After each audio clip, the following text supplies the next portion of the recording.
by design of creation and by an act of God when He created these places in the Philippines. You choose to settle down along the flatlands of the area. So you face the you're the window, so you face the storm every now and then. Sabi ko sa kanila, hindi ito matapos. Wala itong katapusan ang purgatorio ninyo dito. Either lahar at itong bagyo. Tsaka sabihin ko na lang, mauna na ako. Ang reklamo nila doon, Secretary Villar, yung kasi mato, pero I think it's the construction that are getting the raw materials from sa ginubatan mismo. At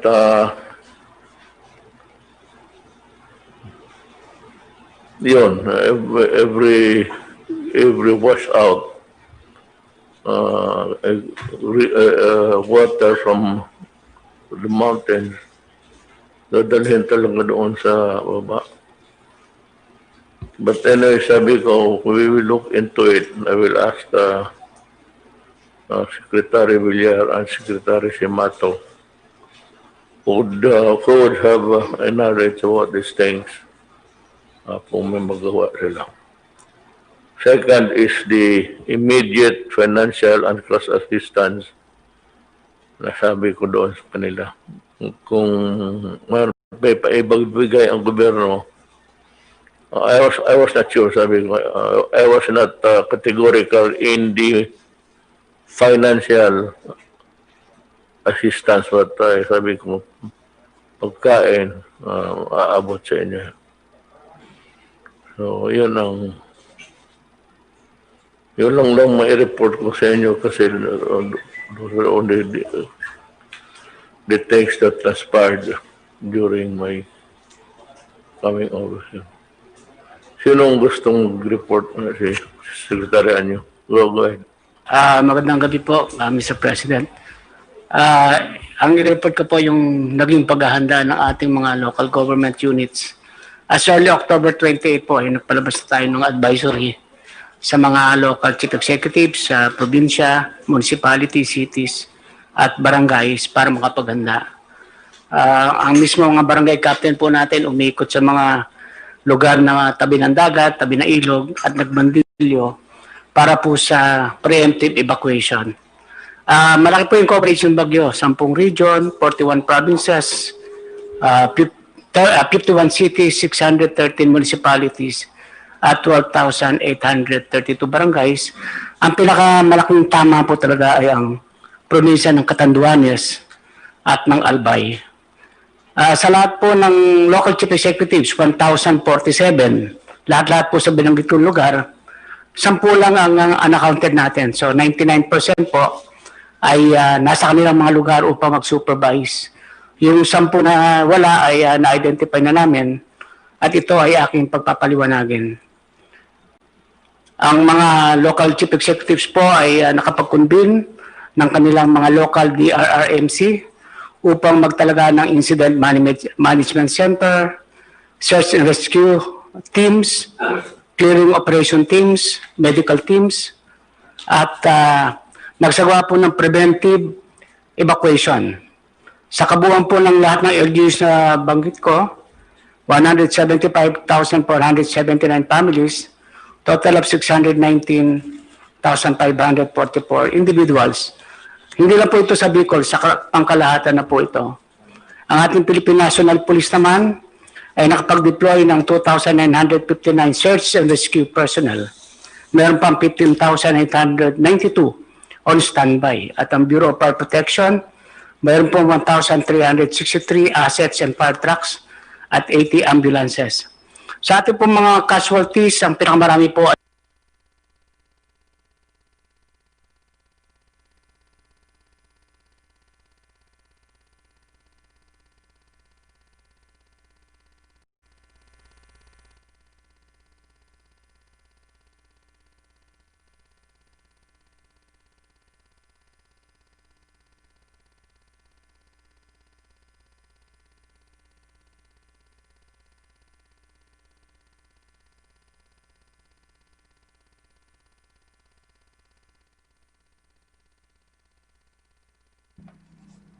Sec Ed, na-mute kayo. Na-mute kayo, Sec Ed.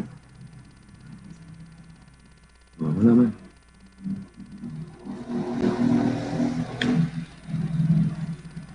Na-mute ba yun? Sec Ed, na-mute kayo. Baka ako.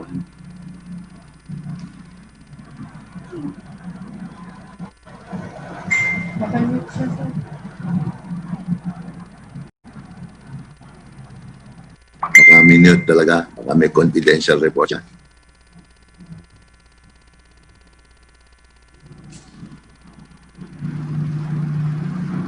Pero dun sa pag-siya, lagi yung Ah, dun sa malaking ng lagi dun siya. ah.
Lahar ang good that the people were, or at least you have to credit the foresight of the local officials, that they warned the residents well in advance, and there was an evacuation way long before it actually happened.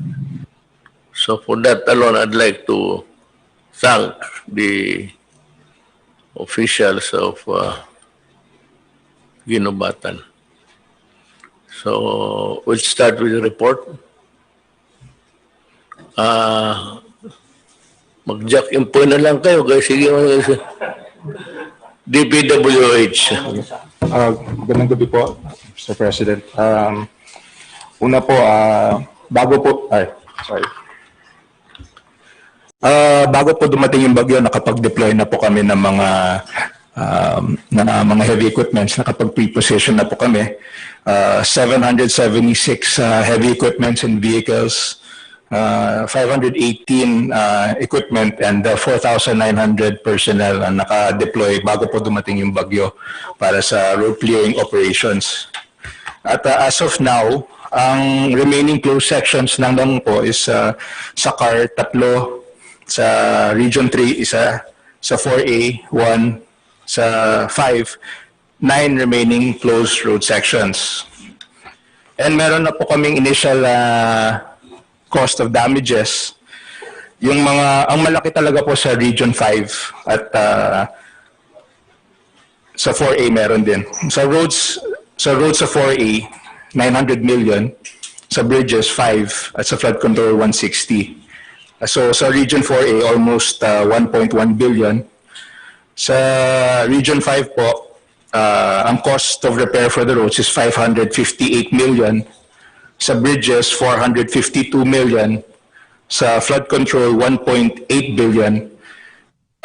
Sa public buildings, 352 million. and other infra, other buildings is 1.358. So ang total po so far sa base po sa assessment namin is 5.6 billion ang cost ng damages dahil po kay Typhoon Rolly. Medyo nagka-problema lang kami sa Catanduanes dahil mahirap po yung communications doon, but meron po kaming initial reports. Currently, yung mga main roads are impassable. The Catanduanes Circumferential. Opo. PowerPoint? Ito po yung sinasabi. Ayan. Okay. So, ito po yung sinasabi ko yung na-deploy sa Rolly. The 4,900 personnel rules. So, next slide, please. So, ito po yung mga road section. So, kaninang umaga nung nang-present kami, mas marami. Pero ngayon, nabawasan na ho.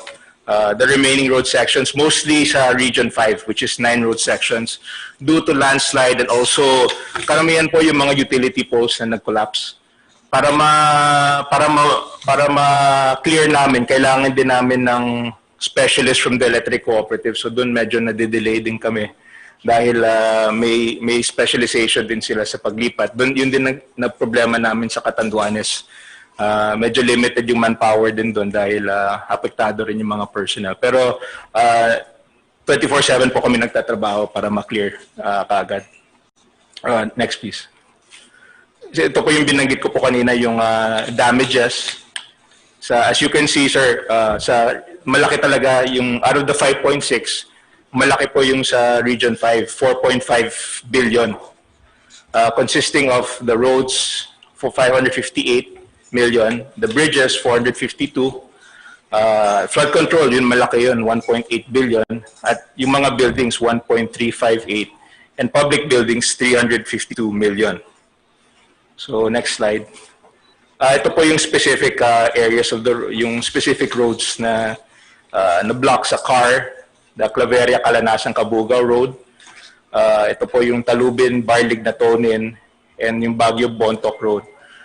Yun lang sa CAR. Sa Region 3 po, Nueva Ecija Aurora Road.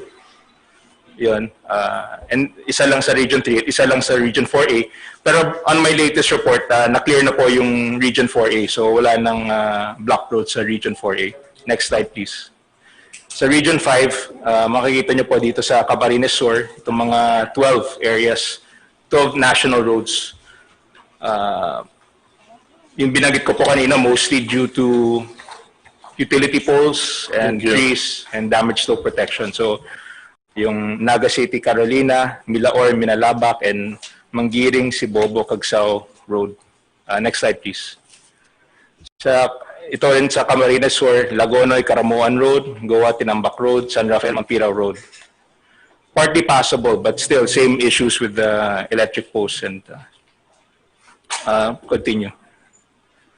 Ito po, sa Camarines Sur, Dang Maharlika, and Baaw, Iriga, Nabua Road. So all these areas, sir, ongoing yung clearing operation. So we expect within the next day, makiklear na rin po. And also sa Sorsogon, yung Donsol, Banawang-Gurang Road, it's not possible due to flooding and posts, but we're also ongoing clearing operations now. Next slide, please. So as I mentioned earlier, the teams have been activated. We've installed warning signs sa lahat po ng areas, and we deployed all our manpower. So tuloy-tuloy po. And just recently, may na-receive kaming report na galing po sa Catanduanes. Medyo mahirap po dahil ginamit po namin yung sa PNP. Meron silang communication. So it's very slow. Humingi pa kami ng pictures pero hindi pa dumadating. But it's the same issue. Hindi pa passable yung Catanduanes Circumferential. And a majority of the government and private buildings have been destroyed in Catanduanes. So, may binanggit po yung sa ang PNP kanina na almost 90%. So I think that would be an accurate assessment. But wala pa kayong exact number, sir. But based on the initial reports na nire-receive, it's a majority of the government and private buildings have been destroyed. And finally, sir, I will personally look into this, yung issue po ng quarrying. Pupunta ako po sila doon at alamin ko rin po. And we will act on this immediately. So, maraming salamat po. Thank you.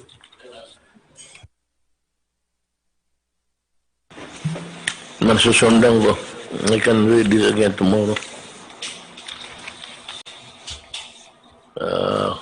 maghanap na tayo. Start to look for money or to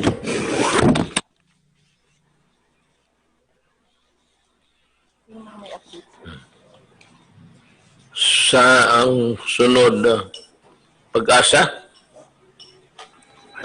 Pag-asa, NDRRM, DSWD, Department of Energy, Department of Health, and Department of Transportation. Apparently, ikaw ang last. But if you want to go ahead, we can reconfigure the... Magandang hapon ho, Mayor President. Alam nyo, mayroong isang text message na na-circularize nung mga October 30 galing kay Secretary Lorenzana. Sabi niya, better to overestimate this typhoon rather than to underestimate it.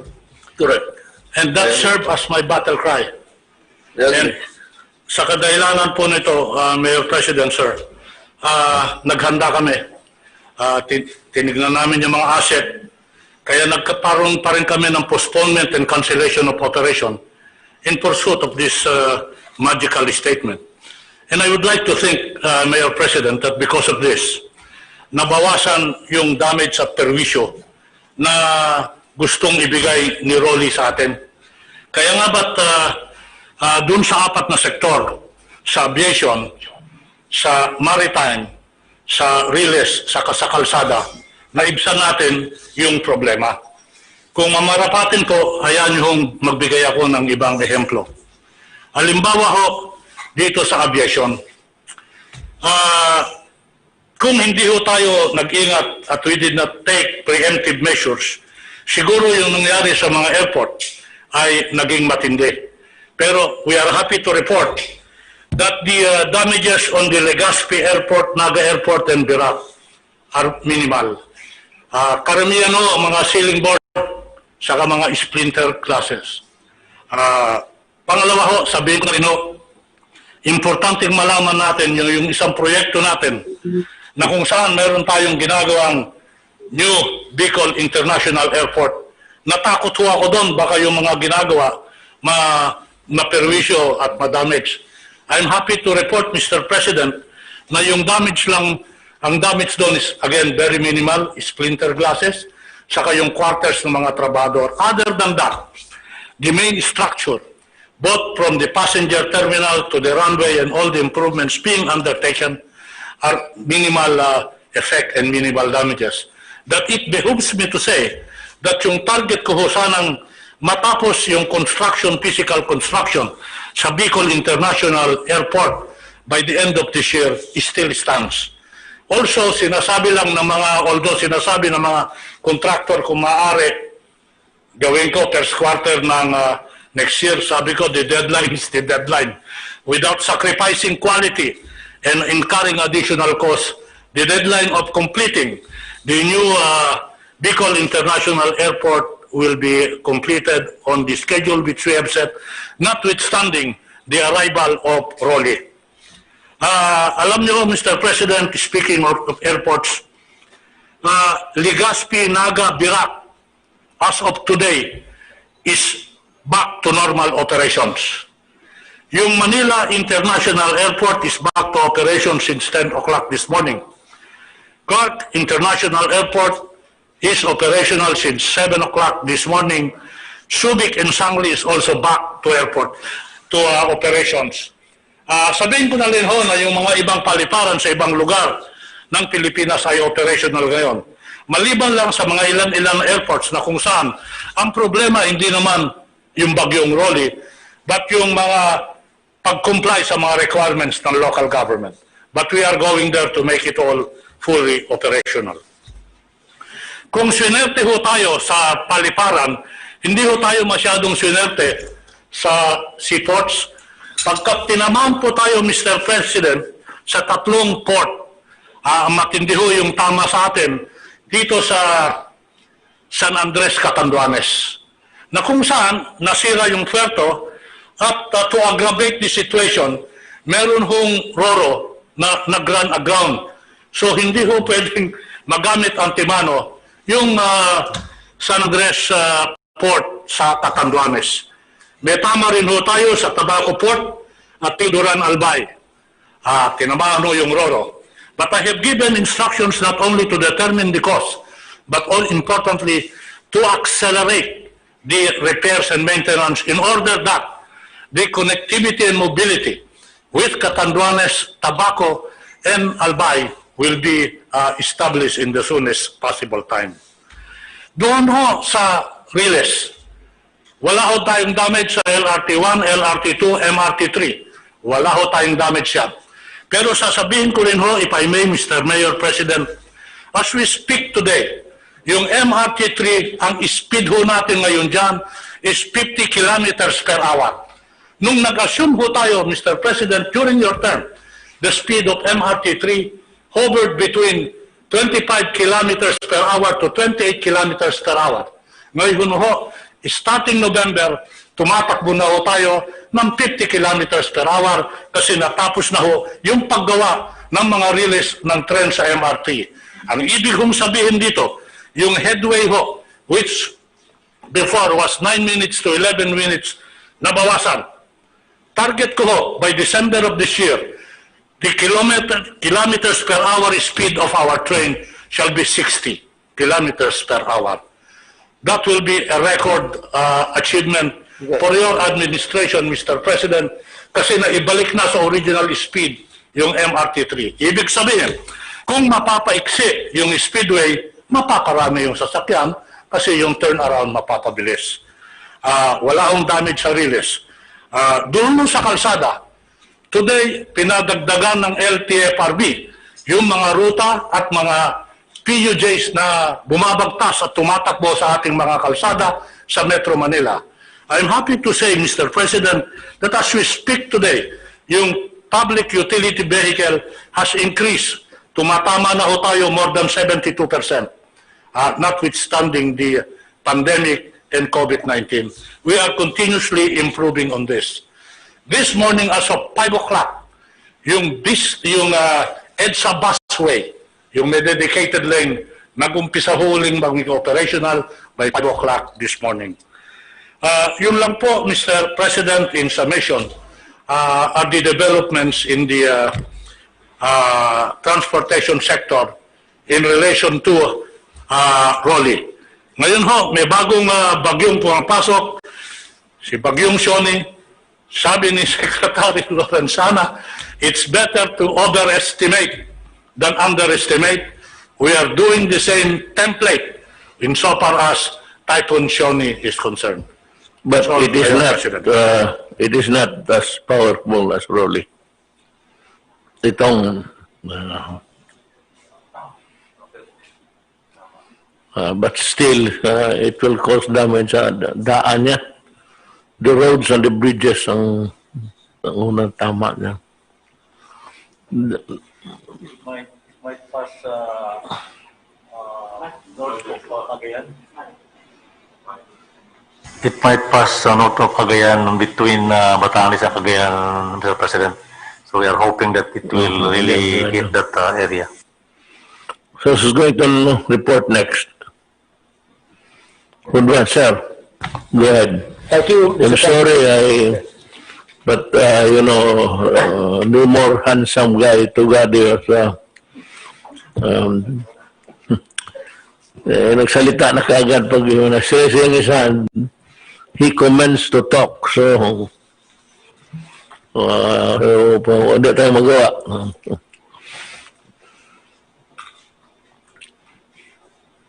Go ahead, sir.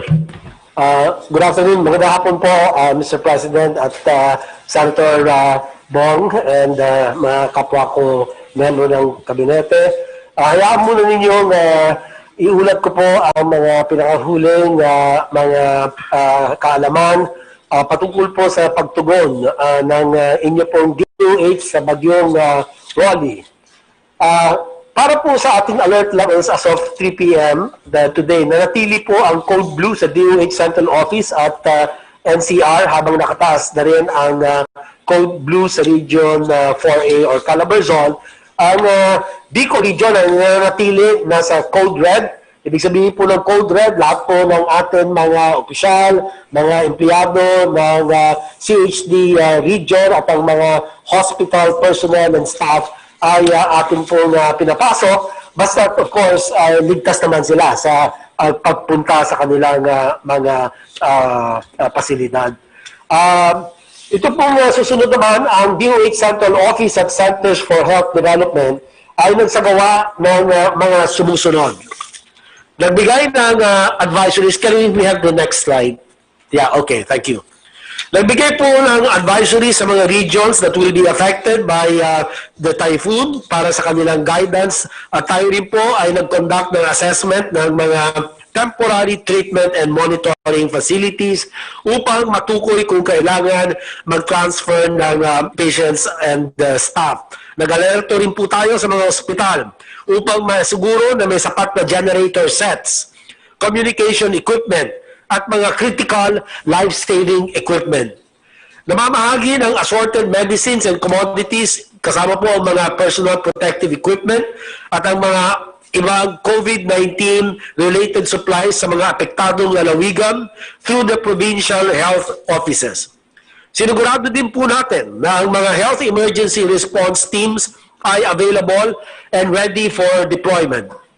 Patuloy na nakikipag-coordinate, nakikipag-ugnayan ng mga CHD regional offices with concerned provincial DOH officers and local government units, as well as the disaster risk reduction and management councils at all levels. Patuloy rin nagbibigay ng mga paalala ang inyo pong DOH para sa kaligtasan ng publiko gamit ang multi-media platforms. Next slide. Para naman po sa amin logistical support, kasama po sa aming paghahanda ang pagpreposition ng mga gamot, medisina at mga supplies sa ating mga regional offices bago pa man manalasa ang bagyong Rolly. At ang suporta na ito ay patuloy namin ino-augment. Sa ngayon po ay may humigit kumulang 31 billion pesos worth of drugs, medicines, medical supplies, health kits, including PPEs, other COVID-19 supplies, ang naibaba na po sa ating regional offices. Ito po ay nakalaan sa mga apektadong probinsya. Meron din po tayong humigit kumulang 21.7 million worth of commodities naman ang nasa DOH Central Office Warehouse na nakahanda for immediate mobilization. Nakapaglaan din po tayo ng 540,000 worth of hygiene kits and collapsible water drinking containers at 400,000 peso worth of assorted medicines para sa mga LGUs sa National Capital Region. Next slide. Next, please. Ayan, okay na yan. Ang Bicol Center for Health Development ay nagpadala sa atin ng request para sa mga sumusunod na pangangailangan sa kanilang response effort sa 6 na probinsya. Ito po ang Catanduanes, Camarines Norte, Camarines Sur, Albay, Masbate at Sorsogon. Kabilang po sa mga request na ito ay ang mga hygiene kits, chlorine granules, cadaver bags. Sana po ay hindi na magdagdagan yung naiulat po na pumanaw dahil po sa bagyong Rolly. Collapsible containers, jerrycans, and first aid kits.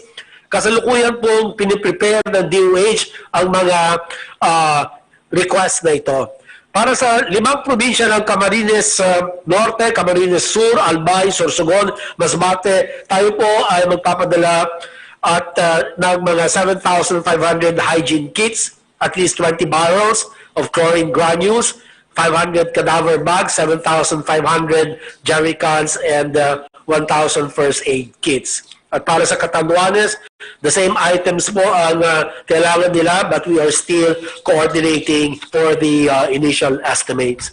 At sa ibabaw po nito, we have also prepositioned medicines for the 4th quarter worth 350,000, additional 200,000 worth of medicines, and also other supplies. At para ang total logistics augmentation ng DOH para sa Region 5 ay nasa 1.5 million at nakapagbigay rin po tayo ng financial assistance to 6 provinces, Naga City, and 3 DOH hospitals in the amount of 20 million. At nakapag-deploy na po tayo ng mga rapid health assessment teams sa Region 5 at base po sa kanilang naunang reports ay nasa 55 billion ang total damages sa ating mga health facilities. At kabilang po dito ang pinsala sa Bicol Regional Training and Teaching Hospital na nasa 30 million. Sa Bicol General Hospital naman ay tinatayang nasa 10 million. Samantalang sa ating pong Bicol Regional Diagnostic and Reference Laboratory ay nasa 15 million. Inaantabayanan natin ang ulat para sa estimated damages for Bicol Medical Center pati na rin sa ating Center for Health Development sa Region 5. At ang next slide, ayon po sa initial na ulat na amin po natanggap, ito po ang mga issues at concerns sa ating response efforts sa mga heavily affected areas. Dahil sa pinsala ng bagyo, unstable po ang communication lines, power at water supply sa Kabikulan o Region 5. Pangalawa, ang ating mga health personnel sa Region 5 and other affected areas ay nahirapan din makareport for duty dahil sa dinanas na heavy flooding, flash floods at lahar flow. At pangatlo po ay nakita rin po natin na potential problem ang cold chain management para sa ating mga bakuna, COVID-19 test kits, at specimens kung magtatagal ang pagbalik ng kuryente sa mga apektadong lugar, lalo na may parating pang Typhoon Shawnee. Pero kanina umaga, Mr. President, nakausap po namin si Secretary Alcusi at minamabuti po ni Secretary Alcusi na maibalik kaagad, mag-normalize ang electrical supply sa mga naturang mga lugar. Para naman sa ating po mga temporary treatment and monitoring facility, as reported yesterday, ang mga pasyente at mga yaman tao pangkalusugan sa mga isolation and quarantine facilities ay nailikas na po sa mga iba't ibang mga hotels, hospitals, and other safer facilities.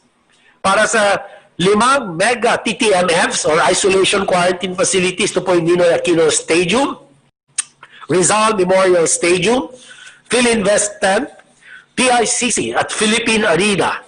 A total of 324 individuals were evacuated, 155 patients, and 169 staff. Ang mga LGU, TTMFs in NCR naman, ito po ang Makati, Pasay, and Las Piñas, ay nakapaglipat o nailikas sa mga pasyente mula po sa kanilang mga facilities to designated hotels and hospitals. Sa probinsya naman po ng Albay, ang mga pasyente sa quarantine facility patients ay in-evacuate sa mga daycare centers, public schools at evacuation centers. Ang ating mga teams ay nag-conduct ng post-disaster needs assessment para sa ospital at mga iba pang pasilidad, kabilang po ang mga TTMFs in affected localities once the flooding subsides at pagkalagpas po ng bagyong Shawnee naman. To determine their safety and to provide the necessary assistance, tayo rin po ay magbibigay ng mental health services and psychosocial support to our health personnel directly affected by the typhoon and will augment staffing upang masigurong patuloy ang pagbibigay ng serbisyong pangkalusugan sa mga apektadong mga lugar. Kami po ay nananawagan. Sunod lang, next slide. Kami po ay nananawagan at nakikiusap sa ating mga LGUs, primary responders at sa publiko na panatiliin ang mga sumusunod na mga minimum public health, minimum health standards. Ito po yung sa mga evacuation centers, sa lahat po ng panahon, dapat nag-uobserba ng kanilang minimum physical distancing na hindi po iikse sa 1 metro sa gitna ng mga mamamayan at ang paggamit, pagsuot ng mask sa lahat ng panahon at ang respiratory etiquette, ang tamang pag-ubo, ang tamang paghugas ng kamay gamit ang sabon at malinis na tubig, ang tukoy o pag-designate ng mga safety officers para sila po nagmo-monitor ng health status ng ating po mga kababayan sa loob po ng mga evacuation centers. At yun din po pinag-iingatan yung kinakailangan ang kanilang proteksyon mula po sa mga waterborne diseases na ito po ay madalas mangyari, lalo ng leptospirosis. Ito po ay nakukuha, nakamamatay po itong infection na ito, kaya kinakailangan ay kung hindi maiwasan, nakabota ang mga tao, yung mga nagtatrabaho para maibsan ang infection. At kung sila naman ay nasulong sa baha at may sugat sa kanilang mga paa at posible ay magkaroon ng lepto, ay kinakailangan pumunta na po kaagad sa kanilang mga pagamutan para mabigyan ng antibiotic prophylaxis. At atin pong binigyan na paalala na dapat pinapakuluan ang kanilang mga tubig inumin ng 3 minuto at lutuin maigi ang kanilang mga pagkain. At ito po ang ilan ang sa ating pong mga pagtugon. Ginoong Pangulo, patuloy po ang atin na pakikipagtulungan at pakikipag-ugnayan sa ating mga health emergency response teams, centers for health development at iba pang national government agencies for updates. At kami po ay nakakasiguro, Mr. President, malalampasan rin natin ang pagsubok na ito. At yan lang po ang aking ulat. Magandang hapon po sa inyo, Mr. President. Thank you, Secretary Duque. It was a good report. Ang nahalata ko dito sa panahon mo is the surveillance and the vigilance in keeping track of possible outbreaks. I like that, and you've been doing it. That's why I cannot find any plausible or even a meager argument for your suspension. Wala akong nakitang trabaho mo maganda. The surveillance that you are doing is, and the vigilance public health is amply protected. What's the next to... Sige lang mo. Sir, for the first time po, nakapag-establish po ng communication with Catanduanes kanina around 1:30 matapos po yung special presidential press briefing natin. Unfortunately po, nakaalis na yung karamihan na kasama natin sa kabinete nung nakontak ang Catanduanes. It was the first time nakakontak po tayo. It was through VSAT na pinadala po ng OCD na isinakay po sa aeroplano ng Coast Guard. At yun lang po yung ating means of communication at saka yung mga satellite phones. No? Nangako naman po si Yusek Halad na bukas magpapadala ng C-130 sa Catanduanes. Kaya nga po bago mag-report si Sec Bautista, sabihin ko lang po yung mga sinabi ni Governor Joseph Cua na mga pangangailangan nila. Catanduanes daw po is completely isolated now. Wala silang puerto. The airport po pwede naman paganahin. Wala po silang kuryente, wala silang telepono. Nakontak lang po sila through VSAT at may dala-dala pong satellite telephone ngayon ang OCD. Meron daw silang 2,000 or so preposition food pack galing sa DSWD, pero wala rin po silang waterwork system. Ang pinagkukuhanan nila ng tubig ay deep well pero wala rin kuryente. So I suppose kinakailangan po talaga mag-airlift ng maraming tubig para sa Catanduanes. At yun nga po, gaya ng nasabi ni Secretary Tugade, yung puerto po nila at saka yung connection nila sa mainland ng Legazpi ay hindi po naglalayag ngayon. No? So parang they will be fully dependent on airlifted assistance. So yun lang po, no? Dahil ang sabi naman nila, they're so far so good dahil ngayon pa lang naman nangyari. Pero with your permission po, ang pinangako ko rin sa mga taga-Catanduanes, we will try to contact them po ngayon para po makausap po nila kayo kung po pwede po, no? At kung kakayanin po, no? Kasi generator power po sila lahat ngayon doon at hindi ko po alam talaga kung makakakontak ngayon. With your permission, Mr. Mayor. Yes, yung mga concerns mo, the issues that you raised, better pass it on to the DSWD Kasi yun yung it's his turf. It is within the province of DSWD. Sila yan eh. Mind you, itong balik muna tayo sa bakuna. Marami kasi akong nababasa na people negotiating. As I have said earlier, during the start of the COVID, they only want one line of authority coming from dito sa task force. Pagbili ng bakuna, the negotiation, manufacture, negotiation, production or distribution is binigay ko yan kay Secretary Galvez. So, only Secretary Galvez is authorized to negotiate or whatever. Isa lang. Ayaw ko yung committee, matagal yan. Pati, I have a great faith in Charlie to really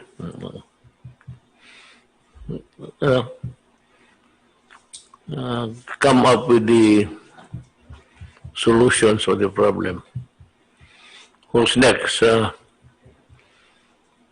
Si Roy, ikaw na? Secretary Bautista, you want to report, to make the report now? Yes, Mr. President. Ilabas lang po yung slide presentation.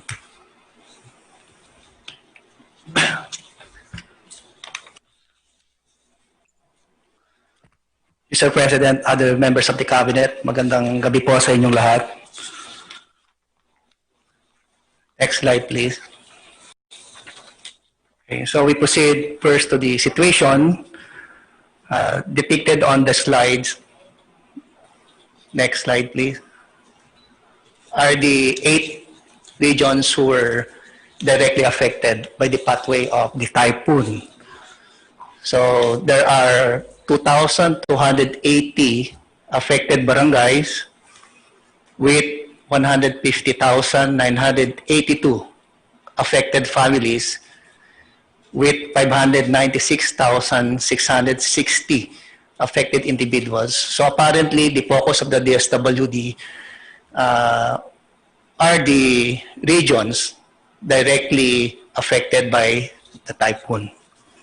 Next slide. With regard to status of displacement, there are 6 regions who have opened their evacuation centers. There are 3,063 evacuation centers open on the 6 regions with 75,293 affected families with 288,072 affected individuals. Those who were camping outside the evacuation centers, 3 regions submitted their data. There are 4,940 families with 17,532 individuals. These are the families and individuals who are residing with their neighbors, with their relatives, or even their friends outside of the evacuation centers, Mr. President. With the status of standby funds and stockpiles shown in the table is the standby funds of the DSWD. This is the cash amount amounting with a total amount of 290,463,305. With regard to the family pullbacks at present, with all DSWD, central office, and field offices, we have at hand 277,749 family food packs with a total cost of 124,040,932 pesos For the other food items, this includes the hygiene kits. And other food items, these are raw materials that are due for repacking. So there's also a corresponding amount on that with 182.9 million pesos. For the non-food items, this includes the hygiene kits, sanitary kits, tents, malong, plastic mat, among others, with an amount of 283.6 million pesos. As a whole, for the status of standby funds and stockpiles, the total is 881,052,256 pesos. With the actions taken, part of the procedure of the DSWD is 2 to 3 days before the actual landfall of the typhoon, we immediately preposition family food packs and other food and non-food items to municipalities or provinces that will be within the pathway of the typhoon. Then we also deploy our quick response teams purposely to establish communication and apparently provide real-time information to our field office operations center.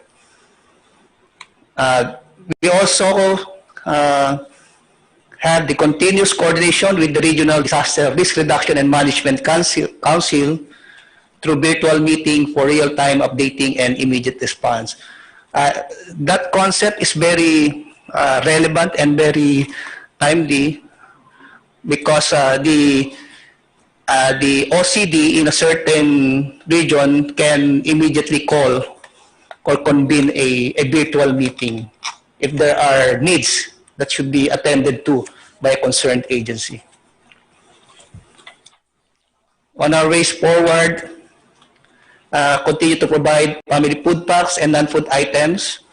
Apparently, there are some municipalities that request for additional family food packs, so we'll continue to provide them with those items. Provide camp coordination and management as part of the mandate of the DSWD in all evacuation centers. Conduct case management to affected families so that to determine if they can avail of the other programs of the DSWD. They include the assistance to individuals in crisis situation, cash for work, and the sustainable livelihood program. Conduct rapid damage assessment and needs assessment of affected areas. For the appreciation of the President, one of my team on the field office joined the RECON at the Catanduanes and conducted immediate damage assessment and need assessment.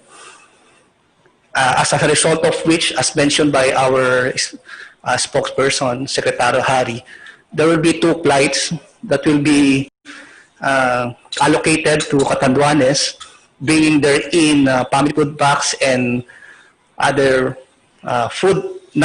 non-food items. And again, we will ensure that there will be water that will be included on that flight. So that will be, the flight will start in the morning and the last flight will be up to 12 noon. We also provide social first aid intervention to affected families and individuals, especially those in the evacuation centers, also as part of the mandate of the DSWD. This is in coordination with the Department of Health. That ends my presentation, Mr. President. At maraming po salamat. That's a good report on the actions taken by your office. I'm quite satisfied with your work in the department. Sinong gustong pag-asa? Pag-asa, do you have something to say? Yes, Mr. President, our Pag-asa Administrator Director Malano will report, and he will cover, number one, the bulletins that we issued from October 29 to November 2, the track forecast for Rolly since it started as a low-pressure area until it became a super typhoon, and again, going down to the tropical storm category, the hourly rainfall record, and our dam updates. We also have we are happy to report that our forecast track error is for Rolly is down to 41 kilometers as compared to the maximum of the World Meteorological Organization, which is 120. So may I now call Administrator Malano. Magandang gabi po sa lahat, Mr. President, honorable members of the Cabinet. As Secretary De La Peña said, the focus of my presentation will be on the actions taken that we have for the monitoring of Typhoon Rolly, updates and for dams, and the update for the passage of Tropical Storm Shoni. Next slide, please. We have issued Tropical Cyclone Advisory number 3 Tropical Cyclone Advisory, 21 severe weather bulletins from the start of it entered the Philippine Area of Responsibility, Tropical Cyclone Warning for shipping. This type of warning is disseminated through email. Kay Rolly po. We have issued 11 gale warnings, 5 associated with Rolly, and we have issued 3 watches and 8 warnings for storm surges occurrence. Next slide, please. These are the bulletins that we have issued. Bulletin number 1, issued on October 29 at 11 p.m. Bulletin number 2, on October 30 at 11 a.m. Bulletin number 3 on October 30 at 5 p.m. Mayroon na po tayong signal na binigay dyan doon po sa Catanduanes province. Ang bulletin number 4 ay in-issue po natin ng 11 p.m. on October 30. Signal number 1 pa rin po tayo noon. Bulletin number 5, 31 October at 5 a.m. Ang pinakamataas na signal po natin binigay noon ay 2. Ang Metro Manila noong October 31 ay signal number 1. Nung October 31 at 8 a.m., ang pinakamataas pa rin nating signal na binigay noon ay signal number 2. 1 pa rin po ang Metro Manila. In our issuance of bulletin number 7, October 31 at 11 a.m., number 3 yung pinakamataas natin. Yun yung umpisa natin yung nagbigay po tayo ng signal number 3, but 1 pa rin po yung sa Metro Manila. Next slide, please. Bulletin number 8, ganun pa rin po. 3 pa rin po yung ating pinakamataas na signal. At ang Metro Manila po ay 1 pa rin po noon. Pero nung bulletin number 9, 3 pa rin yung highest signal natin, pero yung Metro Manila po ay nasa signal number 2 na po noon. Tapos yung bulletin number 10, pinakamataas na signal ay signal number 4. At kasama na po dito yung Catanduanes and Bicol areas. Bulletin number 11, 4 pa rin yung pinakamataas natin, at itinaas po natin to nung bulletin number 13, na 5 na po yon. Ito po yung nag-intensify si Rolly into a super typhoon. Na umabot na po siya ng 225 kilometers per hour ang kanyang sustained winds. Ang Metro Manila po noon ay signal number 3 po. Tapos yung bulletin number 14, signal number 5 po yung pinaka-highest na signal, at number 4 po yung Metro Manila. That was kahapon po yon. Next slide.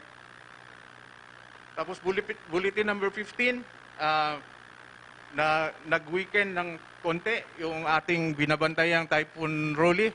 Naging typhoon na siya from super typhoon. At pinaka-highest po na signal ay signal number 4, kasama na po yung Metro Manila. 16, ganun pa rin po, 4 yung pinakamataas. Lalo pong bumaba or humina yung hangin nung issuance natin ng bulletin number 17. Number 3 na rin po yung pinakamataas at kasama rin po yung Metro Manila. At lalo pa rin po siyang bumaba yung strength ng hangin nung issuance natin ng bulletin number 18. 1 na rin po yung ating Metro Manila signal. Sa ngayon po ay wala na po tayong signal. Ang pinakahuli nating issuance ay kanina pong alas 5 at ang wala na pong signal po yon. Next slide please. Ito po yung track ni Typhoon Rolly. Magmula po yung nung nabantayan po natin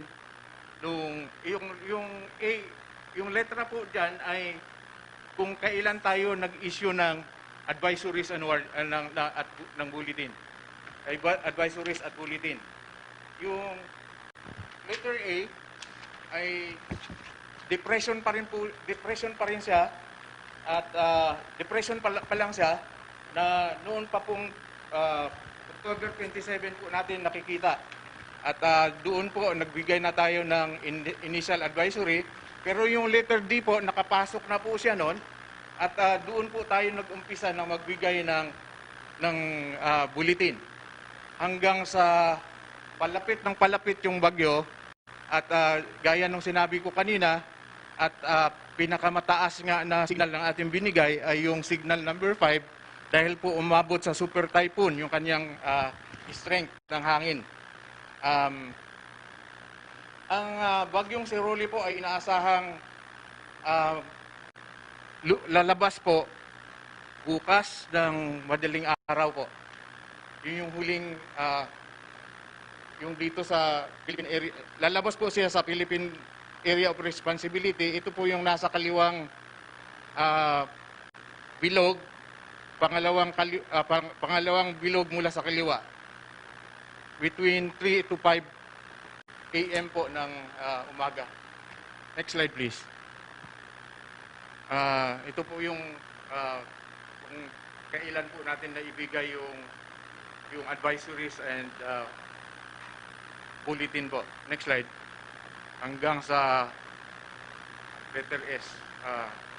Yung huli nating update itong kaninang umaga pa rin po itong update na to. Next slide please.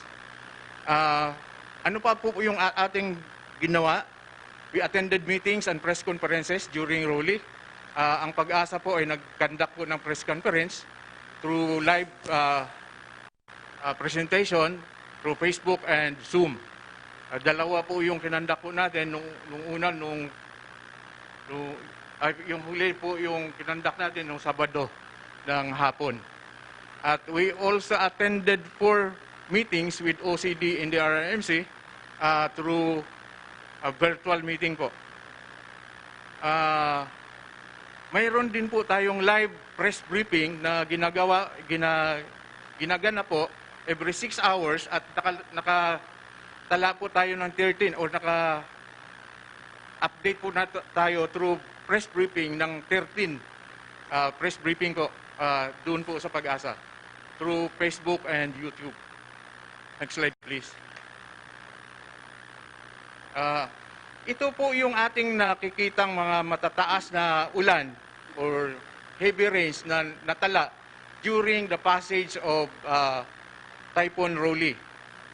Noong October 30, yung kulay po siya, 1800, ano po yan?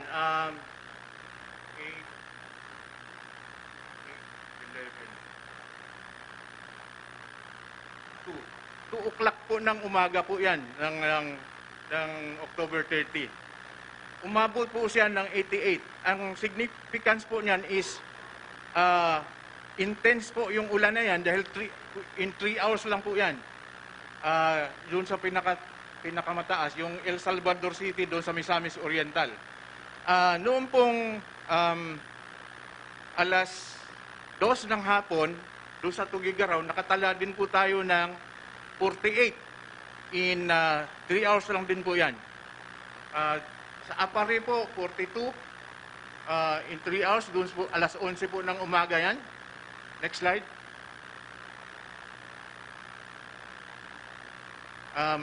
Noong October 31, ang pinakamataas na record natin in 3 hours, yung last column, second to the last column po, ay 98 millimeters in 3 hours. Ito po yung sa Legazpi. At ito yung October 31. Yun yung pinakamataas na na-record natin doon sa passage ng related to the passage of Typhoon Rolly. Next slide, please.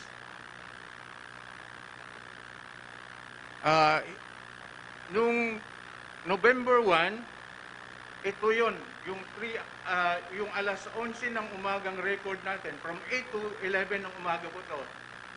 Doon din po sa Legazpi, na istasyon po ng Pag-asa, ay naka-record po tayo ng 104 in 3 hours.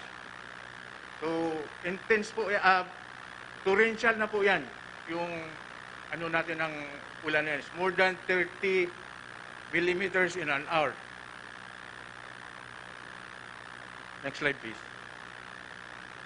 At ito yung na-record po natin ng different stations po natin ng Pag-asa, yung pinakamataas na hangin na atin po na-record during the passage of Typhoon Rolly. Doon po naka-record po tayo ng 198 kilometers an hour dito po sa noong November 1. At bago po, the day before that, 144 kilometers per hour ang ating na-record. Next slide, please. Ito yung sinasabi ng ating Secretary ng DOST kanina, na ito yung error po natin. Yung second column po, ito yung forecast track error in 24 hours. Yung sumunod na column, yung third column po, in 48 hours or 2 days. Tapos yung sumunod na column, after 3 days na forecast, 4 days then 5-day forecast. At dito po sa pag-track natin ng Rolly, yung forecast error po natin in 24 hours, yung nasa huli po is 41.1. Sabi po ni Secretary de la Peña kanina, ang average na error for all members of the WMO ay nasa 120 po. So, we started in 2015 para kunin po natin yung error. At ang aming target po noon is 100 kilometers yung error. Nag-improve po tayo as the time ay elapsed. 41 kilometers yung error po natin dito sa Rolly, 139.4 for 48 hours, for 72 hours is 247.7. Ano po yung implikasyon nito? Kung yung track po natin ay, kung naging error lang din sana natin ay 20 sa pool yung Manila. So, imagine kung yung binuhos doon sa may Batangas, na ibuhos din sa Metro Manila. Siguro ang laki ng pinsala dito sa ating lugar. Next slide, please. Ito po yung ating forecast track error improvement. Nakikita po natin from 2014 until 2019 po ay bumababa yung ating error from yung nasa baba, ito yung 24-hour forecast error, 48 yung pula, at yung green po yun yung 72 hours. At Ang average po natin for the whole year ngayon na tracking ng bagyo ay 58.7 kilometers yung error po natin sa ngayon. Ay average po sa lahat na nangyayaring bagyo for this year from Ambo until this time. 58.7. Ang 48-hour error po natin is 107 ang average po. Kahit po yung 48, dahil doon sa 24 hours na sinasabi natin yung WMO na average error for the all members of the WMO is 120. Kahit yung 48, mas maganda pa rin yung ating error. Next slide please. Ito po yung update ni Sioni at ang location po niyang kaninang umaga ay nasa 620 kilometers east of Apari, Cagayan. At inaasahan po nating makaka-apekto ito sa extreme northern Luzon, doon po sa Cagayan o sa Batanes areas. Next slide please. Mayroon din po tayong mga dams na binabantayan po, ay no ha? At makikita po natin in the next slide, please. Ito po yung Ambuklaw Dam, Binga, San Roque dito sa may Pangasinan, Ipu Dam dito sa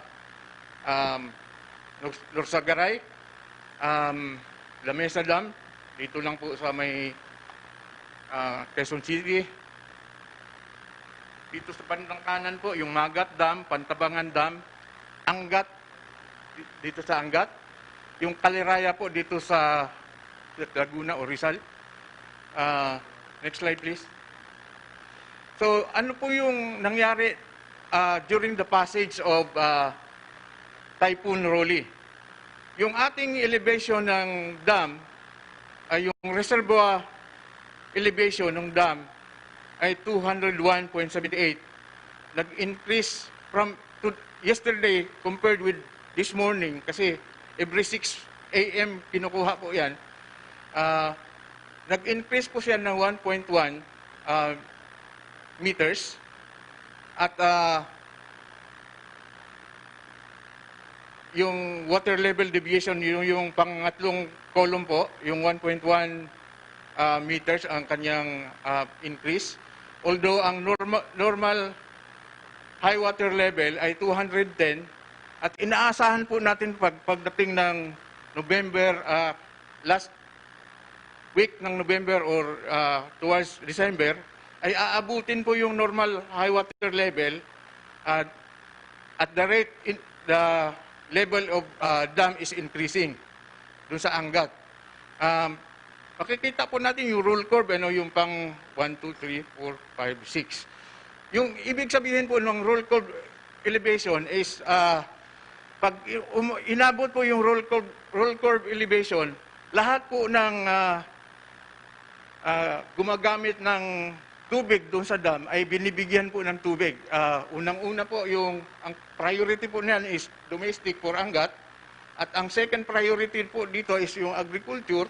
At last priority po yung power generation. So, ibig sabihin po niyan, dahil 201 na yung ating level ngayon, ay nabibigyan po lahat ng nangangailangan ng tubig doon sa Angat. Ang mababa lang po na level ng tubig dito sa 7 o 8 dam na ating tinitingnan ay itong Pantabangan tsaka yung San Roque na malaki pa yung pangangailangan. Yung reservoir water level ng San Roque ngayon ay 252.95 at ang deviation niya from the normal high water level is 27 meters pa po. So kulang pa po yung kanyang tubig. At hindi pa rin po niya naaabot yung sinasabi nating rule curve. Yung Pantabangan po ay kulang din po, 22.78 meters ang kailangan pang tubig para umangat at maabot niya yung rule curve. Next slide please.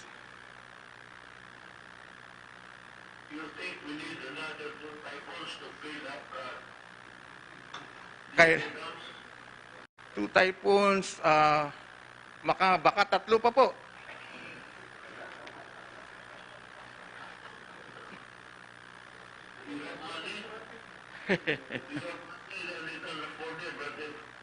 Oh. Kaya, pero doon, opo. Pero doon po natin,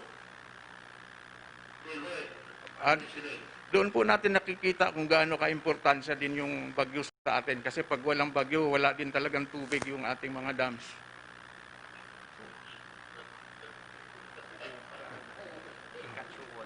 Oo. Opo. Ang pinagpipray lang po natin yung hindi devastating yung bagyo po.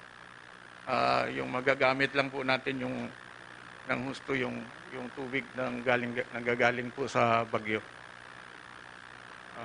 Your statement is too cavalier. We need the typhoons to fill the wound.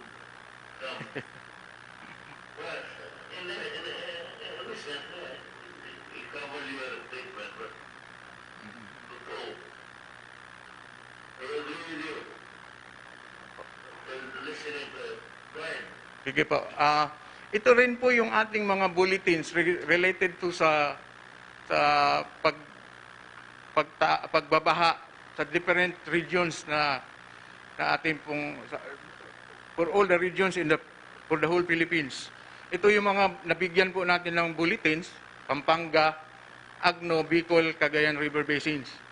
Yung general flood advisories ay naibigay po natin sa CAR, NCR, Region 2 dahil mayroon din kahit yung CAR po ay hindi po related yung kanyang pagtaas ng paglaki ng ulan doon sa directly related po doon sa pagdaan ng bagyong si Rolly. Pero mayroon din pagtataas ng ulan na naobserbahan doon sa CAR, sa NCR, sa Region 2, Region 3, yung 4A po, 4B, sa Bicol Region, Region 6. Kahit po doon sa Central Visayas ay mayroon din pong pagtataas ng ulan na atin pong naobserbahan na magkukos din po ng flooding.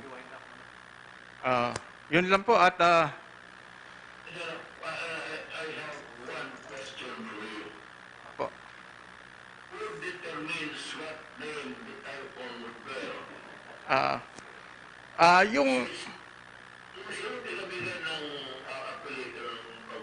Yung bagyo po, ang pangalan po, mayroon na po tayong 4 sets ng bagyo na pangalan na yung year na to may set na pangalan from A to Z.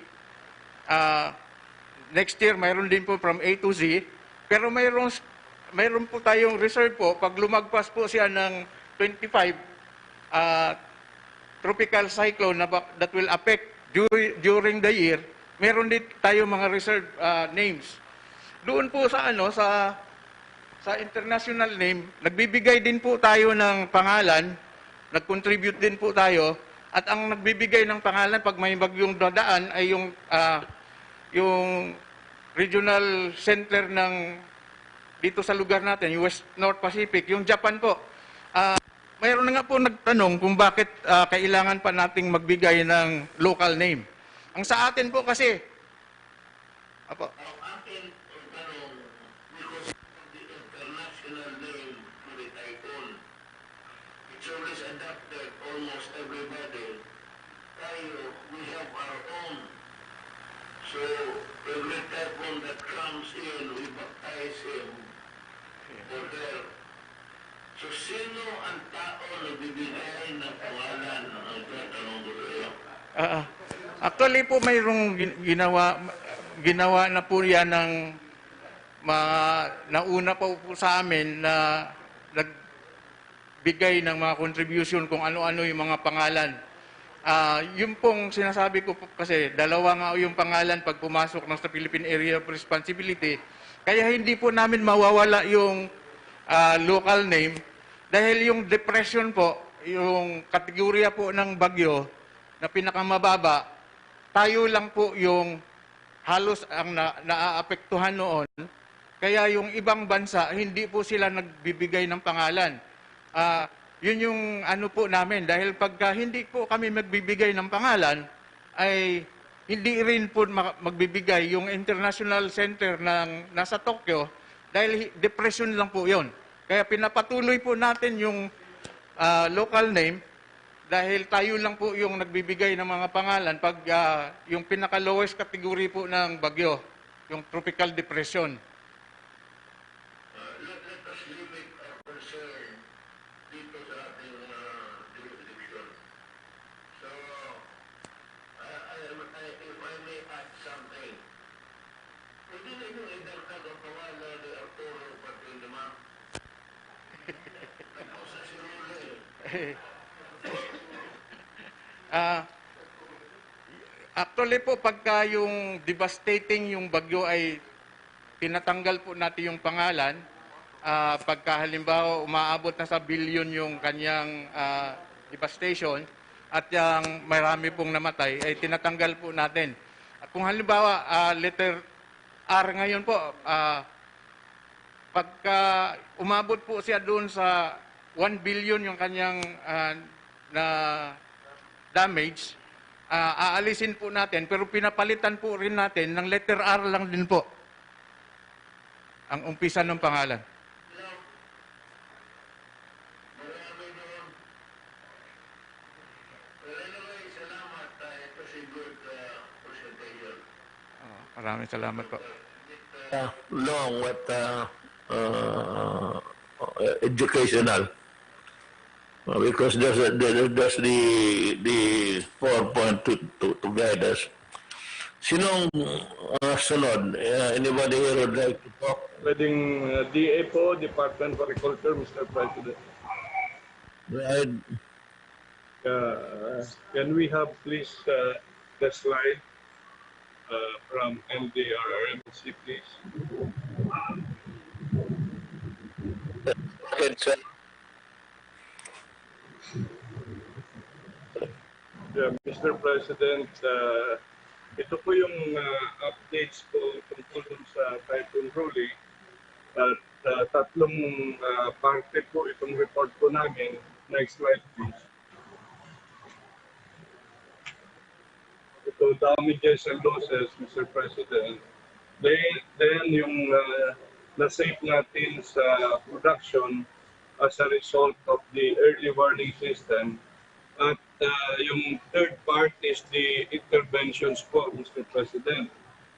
Now, going forward, ito po yung update po as of 5 p.m. today. Our men and women sa mga regions have been monitoring and really working hard to get actual damages. By commodity po, ang production losses na ay nasa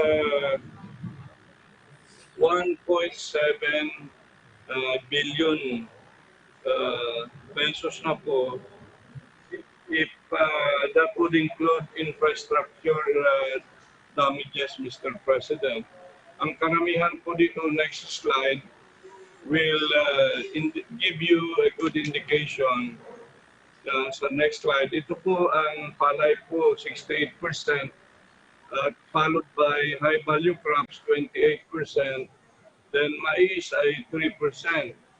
So, totaling again, 1.7 billion. Let me mention, Mr. President, na ito yung kay Rolly. Sa Quinta naman, mayroon tayong damage na 2.19 billion. At kung isama po natin yung Pepito ay 120 million pesos. So more or less po yung tatlong bagyo, ang damage po sa agrikultura ay 4.1 billion pesos po. Next slide, please.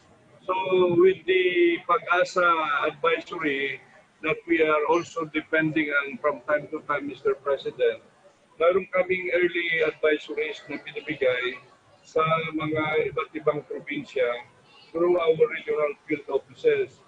So in terms of yung sa bigas, ay mayroon tayo na save na 1.071,344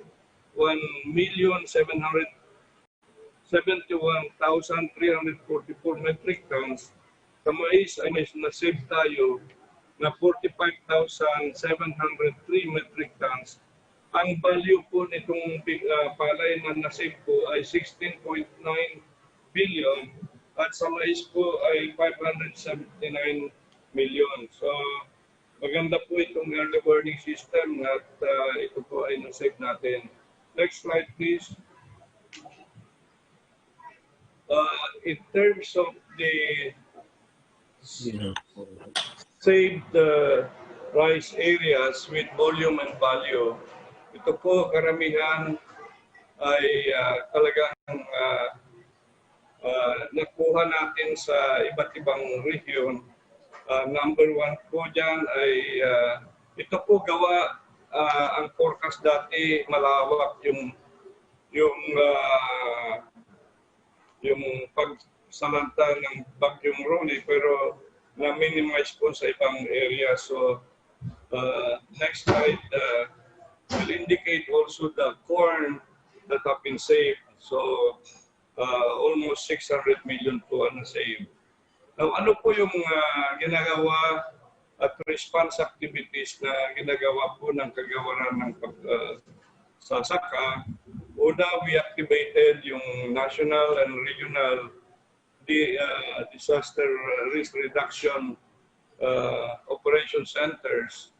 And we have been working in close collaboration, coordination with national government agencies and local government units and other DRRM-related offices for the impact of typhoons Quinta and Ruli and for possible interventions and assistance.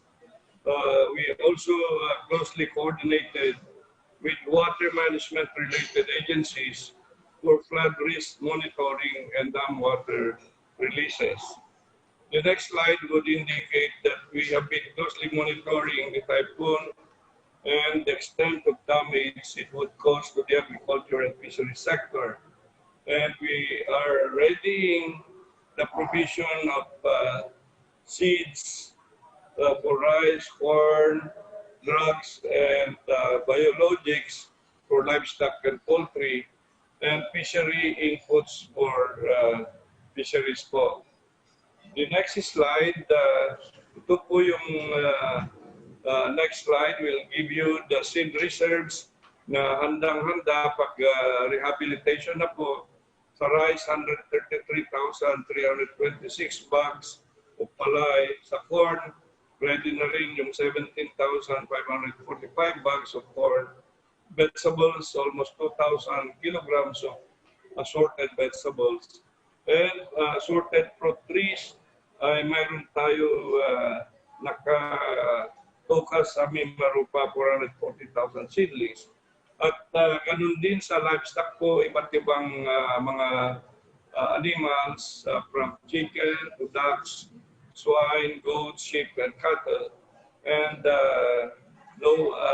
dito sa bandang baba, yung mga feeds, drugs, and biologics, at yung quantity po na ready na rin natin ipamigay pag ready na sila magtanim o mag-alaga muli. Next slide. Sa fisheries po naman, mayroon tayong almost 6 million fingerlings, tilapia, milkfish, yung bangus, 4 million fingerlings, at iba't ibang mga facilities po. Fiberglass boat, bottoms, set gill net, seaweeds, propagules, multiple hooks and line, and urban aquaponics, Mr. President.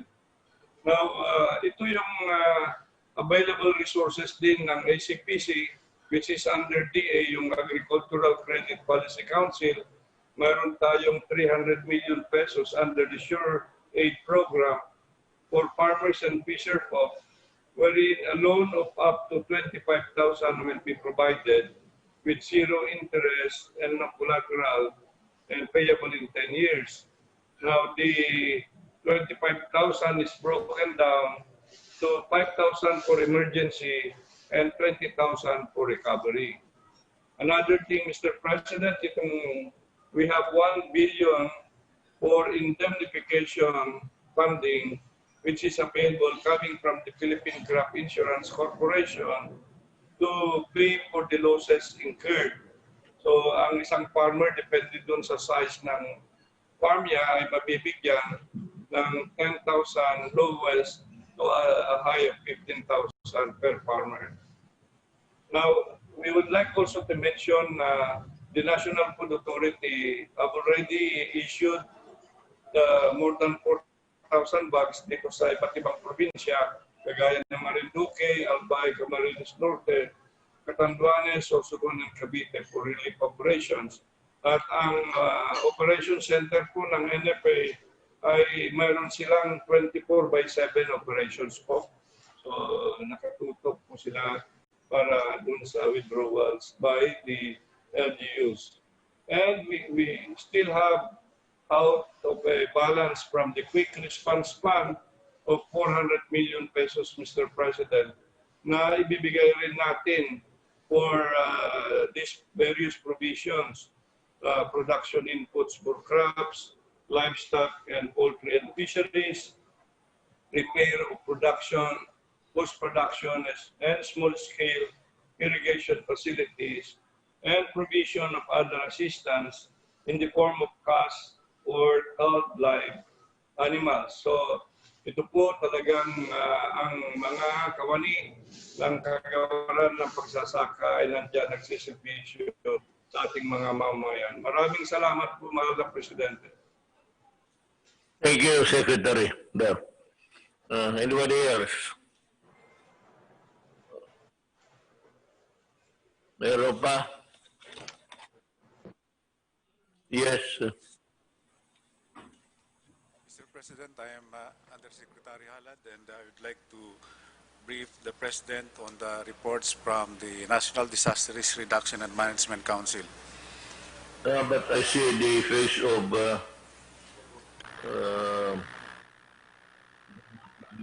Julio. General Halad, where are you? I mean, i-focus mo muna yun sa mukha mo para malaman namin. Then you can start. Yes, sir. I'm in the Operation Center of the National Disaster Risk Reduction and Management Council in Camp Aguinaldo together with some of the Cabinet Secretaries, Mr. President. Kaya nga ang lumalabas yung mukha ni Julio. Mr. President, nandito po ako. Kaya nga. Lumalabas daw yung mukha mo. Andito po ako sa Isabela, Mr. President. Kasi we are organizing yung Regional Development Council of the Balik Probinsya, Bagong Pag-asa, Mr. President. Yung ba talaga totoo? Opo, Mr. President. But meron po kaming ready report, Mr. President, because yung binigay niyong pondo sa amin, download ko na lahat po, Mr. President, and the start of work will be this Friday, and we will start paying out as early as November 15 up to November 20, Mr. President. And focus kami doon sa hardest hit na areas like Region 5, Region 4A, and Region 4B, Mr. President. Kasi doon kailangan nila yung mga emergency employment. But may tanong ko lang, there is isigoy ko.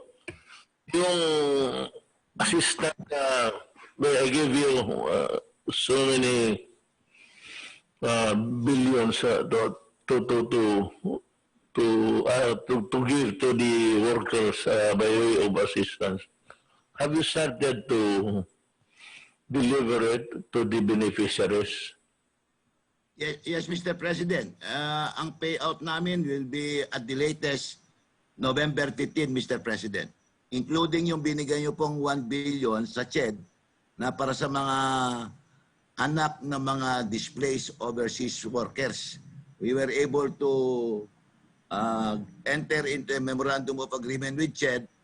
Sila po ang may pundo, ibibigay sa amin para ibibigay namin sa mga anak na mga OFWs na displaced. at the rate of 30,000 per child, Mr. President. Kasi we are targeting 30,000 scholars, Mr. President. That's good. Matanong lang because, marami rin itatanong dito. On my end, I get to give answers to questions which sometimes I have no knowledge of. So tinatanong na kita ngayon, if this thing closes out, then I would know what to answer. Pero I hope it would be completed on time. Yung assistance both ngayon ang payout na is November 15. November 15 ang Mr. President, ang start ng payout, Mr. President. Pero yung binigay niyo pong 5 billion, Mr. President, para sa mga OFWs, tuloy-tuloy na po, Mr. President. And as per our report this morning, we were already able to pay out 3.1 billion. Pero meron pa tayong naiwan and hopefully may distribute pa namin yun, Mr. President. What I'm really driving at is I want the money in the hands of the beneficiaries by Christmas time. Before that, Mr. President, November 20 ang payout namin, Mr. President. Sana dumating sa kanila para Pasko. Napakahirap ang buhay ngayon at kung may tulong tayo ng konti, ibigay na natin. So I remember giving you so many billions. Wala naman akong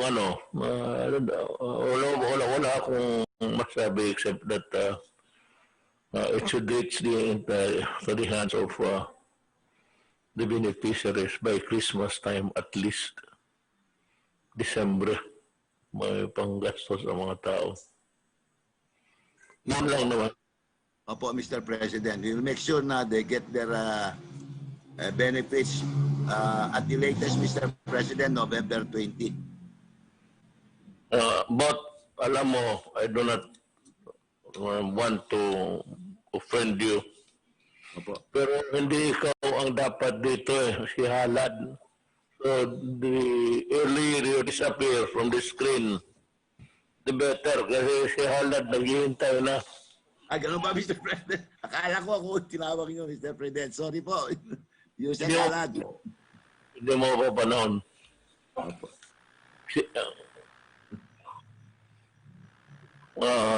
General Halad.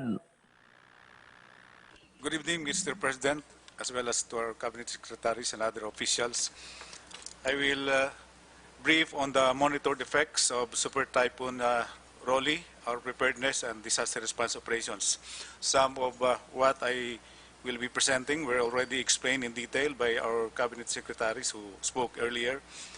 And so this presentation will provide an overview of the effects and actions of the national government agencies who are members of the National Disaster Risk Reduction and Management Council. Next slide, please. So, a total of 12 regions were exposed or being affected by, or were affected by Typhoon Rolly. The total of affected population is 372,716 families, or 1,468,296 individuals. As of the latest report, there are currently 11 reported deaths and 2 injuries. These are from Albay, 9 dead, Catanduanes, 1, and Rizal, 1. While the reported injured are from Sorsogon and Quezon with 1 each. Assessment is still ongoing for the cost of damages. However, we are expecting major damages to agriculture, housing, and power sectors and other infrastructures like roads, bridges, and flood controls.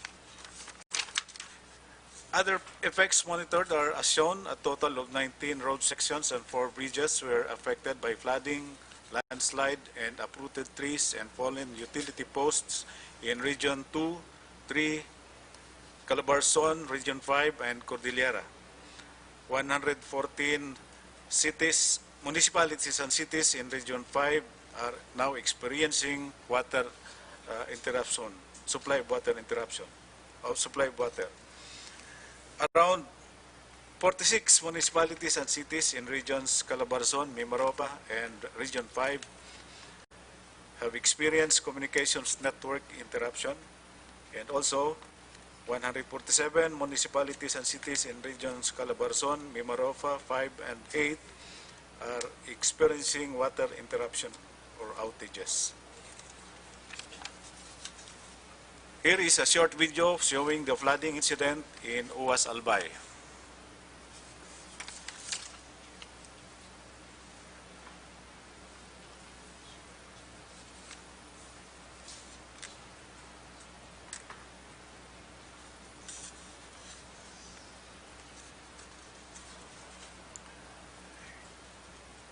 In Bicol region, there were reported lahar flow in Albay. The affected localities are Tabaco, Santo Domingo, Camalig, and Ginubatan. Further, around 55,515 partially damaged and 20,661 totally damaged houses were reported in the Bicol region. Now on our preparedness measures for Super Typhoon Rolly. The National Disaster Risk Reduction and Management Council Operations Center sent out 41 emergency alert and warning messages to the public. This is the kind of message that were sent by the telcos to all their subscribers in the areas we identified. And these messages has with it unique ringtones, different from the ordinary ringtones for SMS and calls. The kind of advisories released were typhoon warning, rainfall warning, storm surge warning, and gale force warning.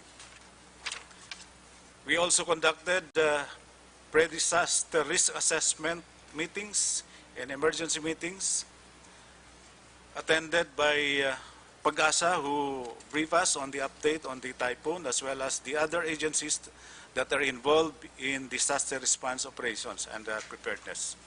Together also with our Regional Disaster Risk Reduction and Management Council, who also made sure that the local DRM councils are also carrying out their preparedness meetings.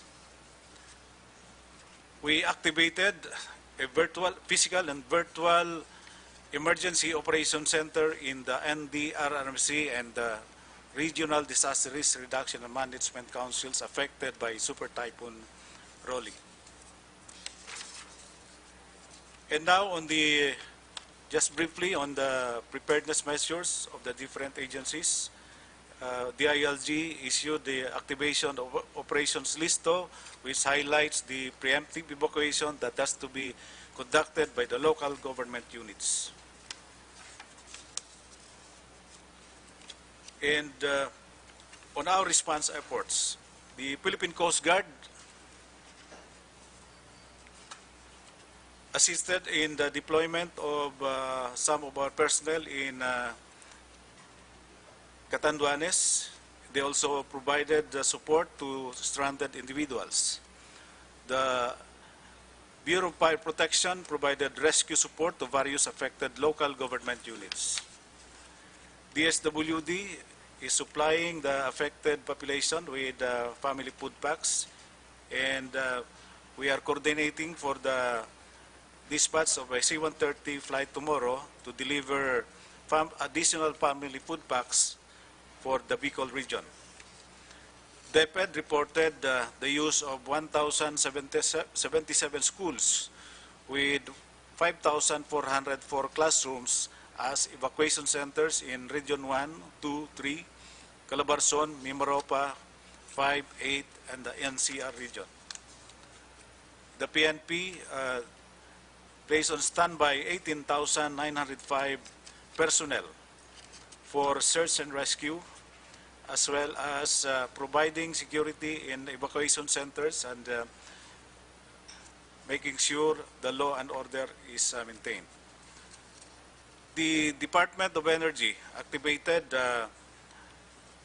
Power Restoration Rapid Deployment Task Force, or PRRD, Task Force Kapatid, to facilitate the rapid restoration of power in affected areas.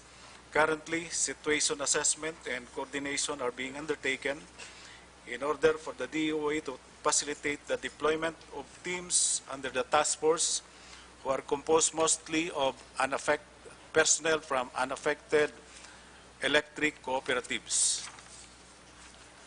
The DICT has provided assistance through the availability of communication assets as shown, satellite phones, VHF radio, and VSAT, as well as generator sets to power those equipment. And the DPWH conducted immediate clearing of affected roads and bridges. We also organized the Oplan Lorry logistics operations, and we have the following assets for our use: 8 aircraft from the Armed Forces of the Philippines, as well as 66 watercraft from the AFP and other units like the Coast Guard, BFP, and MMDA, and 40 land transportation assets. This morning, Mr. President, the Office of Civil Defense deployed an emergency telecommunications team to Catanduanes, and with the use of VSAT, we were able to establish contact with the local government unit of Catanduanes.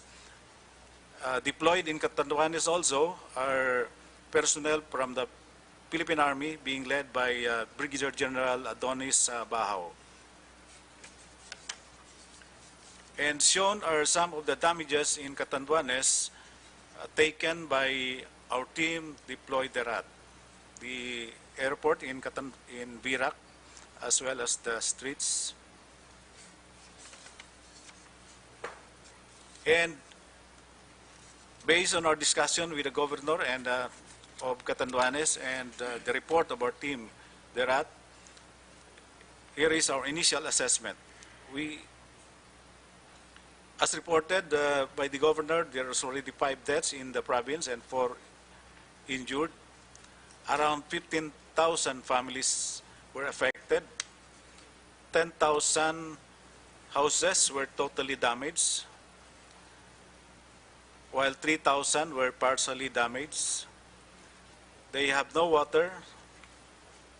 The water district has no, because of the lack of power supply, is not operating, and water supply is only from the deep wells. And initial cost of damage to agriculture is about 600 million, 400 from their abaca, and for other crops is 200 million. Electricity and the telco service is likewise down. And shown are the immediate needs that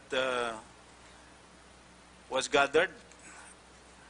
Supply of food for the evacuees. They only have 8,000 family food packs available.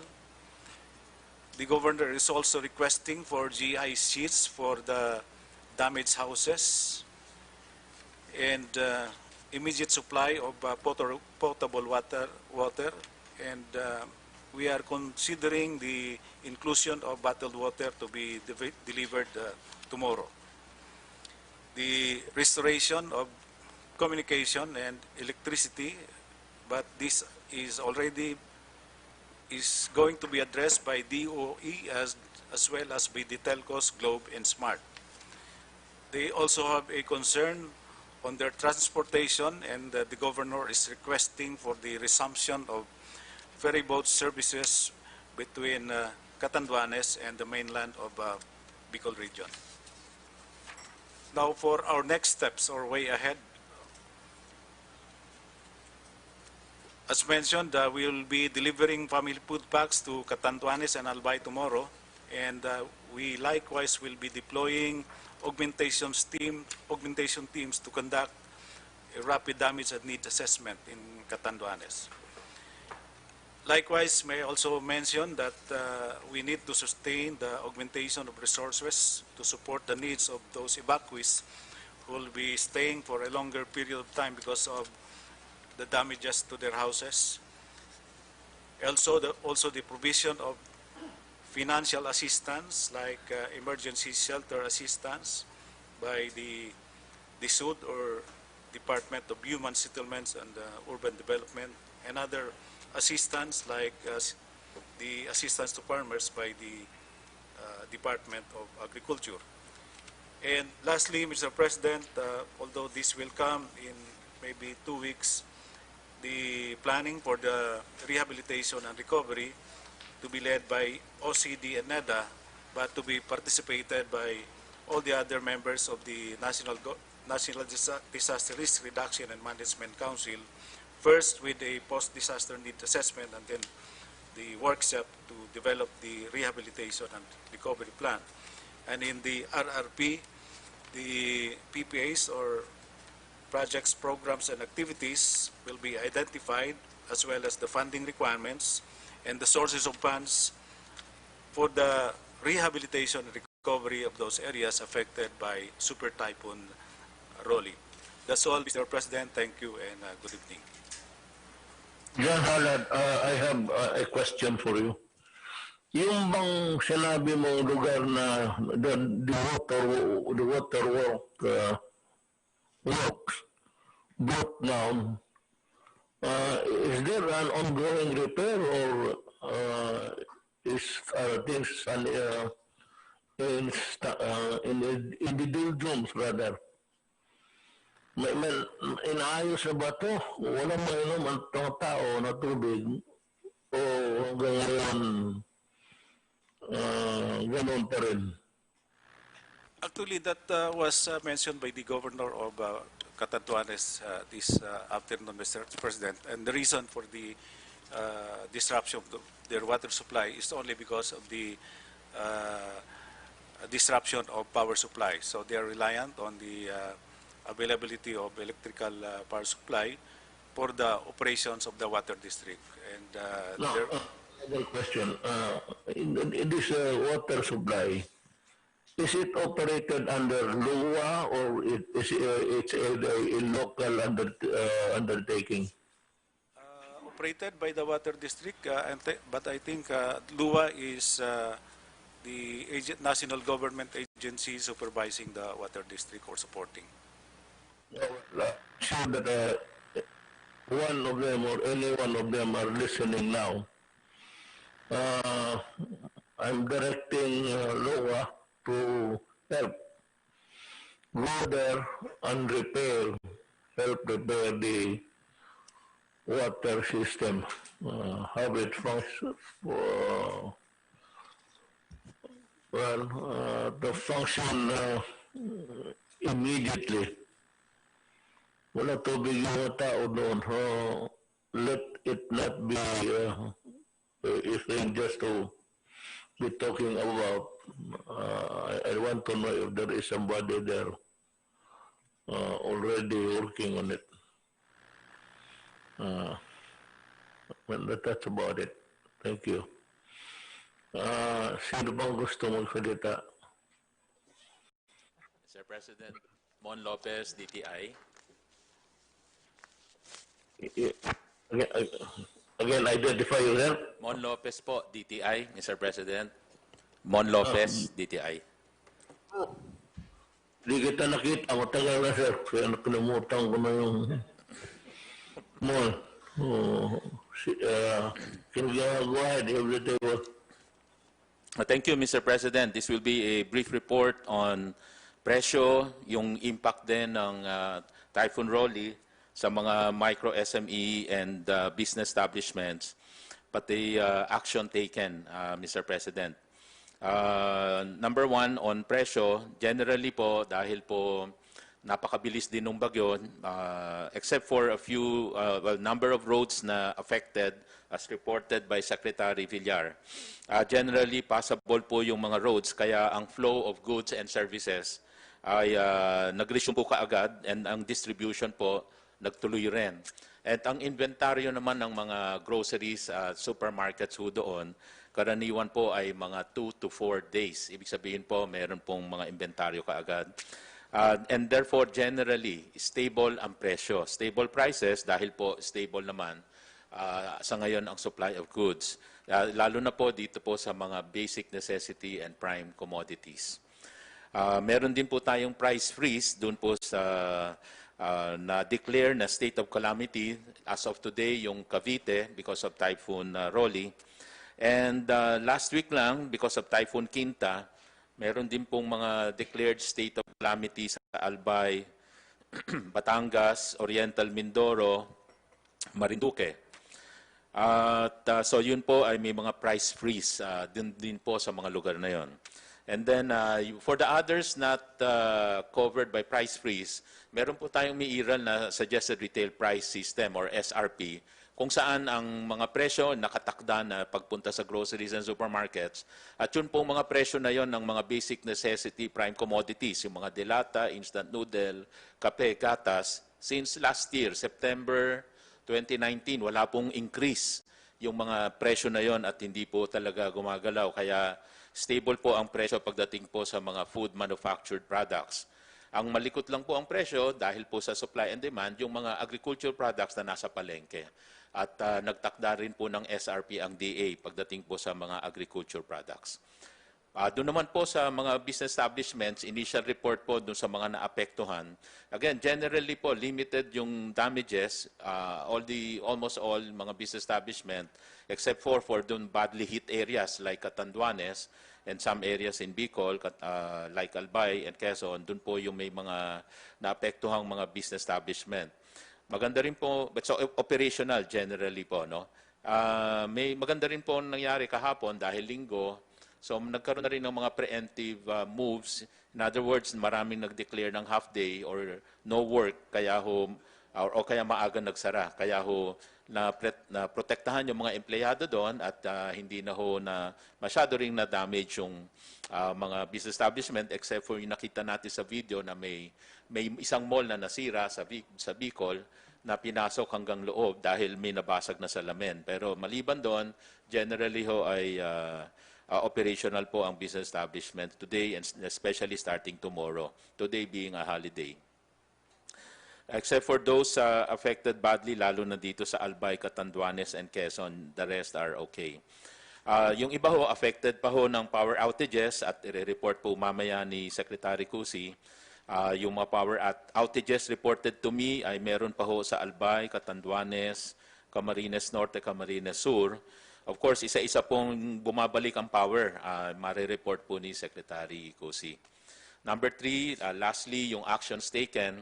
So ang DTI po, starting today, lumabas na ho yung mga tao rin natin at continuing yung monitoring ng supply, especially yung mga presyo. Kailangan ho walang gumalaw dahil wala rice freeze, lalo na sa lugar na yon, at yung SRP supposedly hindi gumalaw. Ang food manufacturing companies, kinausap na rin po natin to alert them to, again, replenish quickly yung mga inventaryo, yung mga supply ng produkto, para ho hindi magkaroon ng kaguluhan or pagpapanic buying.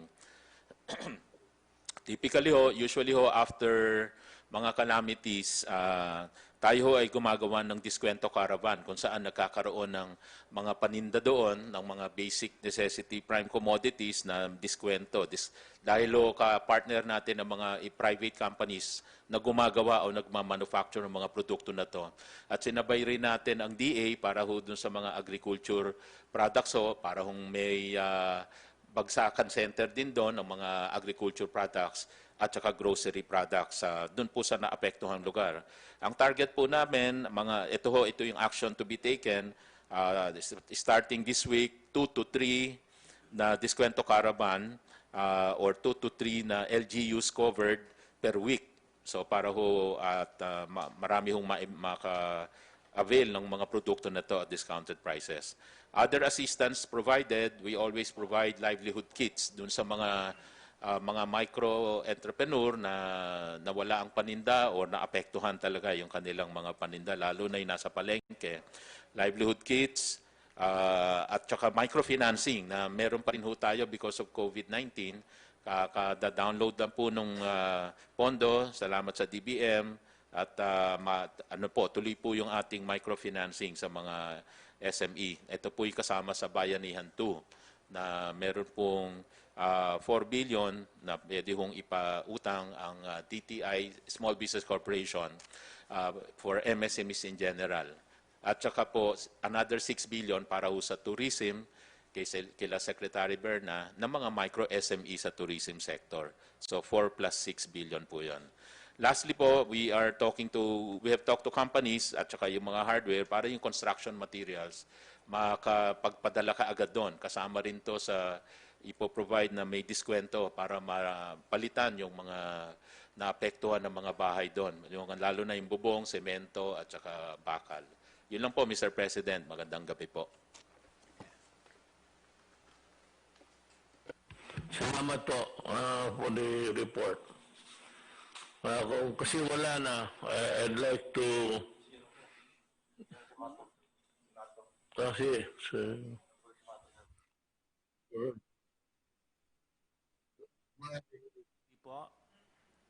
my general, my favorite general, Alcosi pa? Alcosi then Secretary. Thank you, Mr. President. Starting last Friday po, nagkaroon na po tayo ng coordination meeting, lahat po ng industry players. This is the task force on energy resiliency that was formed during your administration. And we coordinated the steps and the actions that we are going to take. And I am happy to report to you that since Saturday evening, lahat po 24 hours monitoring, coordination, and response work were being undertaken. Sa ngayon po, kaninang umaga po, nag-report po ako dito at as of 6 a.m., sa areas po ng Batangas, Bulacan, Laguna, Cavite, Rizal, Metro Manila, there were 53,800 consumers or customers po, customers na wala pong kuryente. Kanina pong alauna, it went down already po to 33,000. And as of 6 p.m. today, it's down to 19,000. So the people on the field are working 24 hours, and hopefully this will be restored soon. Now, in Region 3, the Bicol area, the Albay, and Catanduanes, Masbate area, ang Masbate po, partly restored na po yun. Ang Catanduanes, Albay, Bicol area po, no, wala pa po silang kuryente doon. Totally wala pa pong kuryente because ang atin pong transmission line and distribution lines, no, that connect to the customers na sira po. And as of 6 p.m. today, there were two transmission lines. The transmission line from Tayabas to Naga and from Naga to Concepcion have been restored. And this will partly energize the Naga area. So, as a safety precaution naman po, in terms of power generation, nag-voluntary or intentionally shut down 2,199 megawatts or 6 power plants. Intentionally, they went on shutdown as a precautionary measures, but they are available. Ngayon po, doon sa mga dam na i-report kanina, all dams po, no, except for Ambuklao and for Binga. Hindi po tayo no spilling operation po. Except for this Ambuklao and Binga, we are doing a spilling operation, regulated spilling operation po, but it will not cause any flooding. As reported earlier also, wala po namang naging damage sa mga dams. Dito po naman sa NPC, sa SPAG power plants, no? Dito po sa island provinces natin, wala pa kanina pong hapon, wala pa pong na-establish na communication to Catanduanes and Camarines Norte and Camarines Sur. But as reported kanina po ni Secretary Roque, meron na po, pero wala pa po akong natatanggap na report sa mga cooperatives po at sa mga distribution company. Sa Albay naman po, Masbate area at Romblon area, standby na po ang ating po mga genset to energize. Ganun din po sa Marinduque and Quezon area. Sa transmission line po, nasabi ko na po kanina, dalawa pong transmission line ang na-connecta na po, and that will partly power Naga. Sa distribution naman po, doon sa mga kooperatiba po natin, there are 45 cooperatives that are affected. Ang normal operation na po 25, and number of province affected po is 25. Ngayon, sa estimated damage that have been submitted by NEA, it's 2.8 billion po ang na-damage sa mga poste at sa mga linya.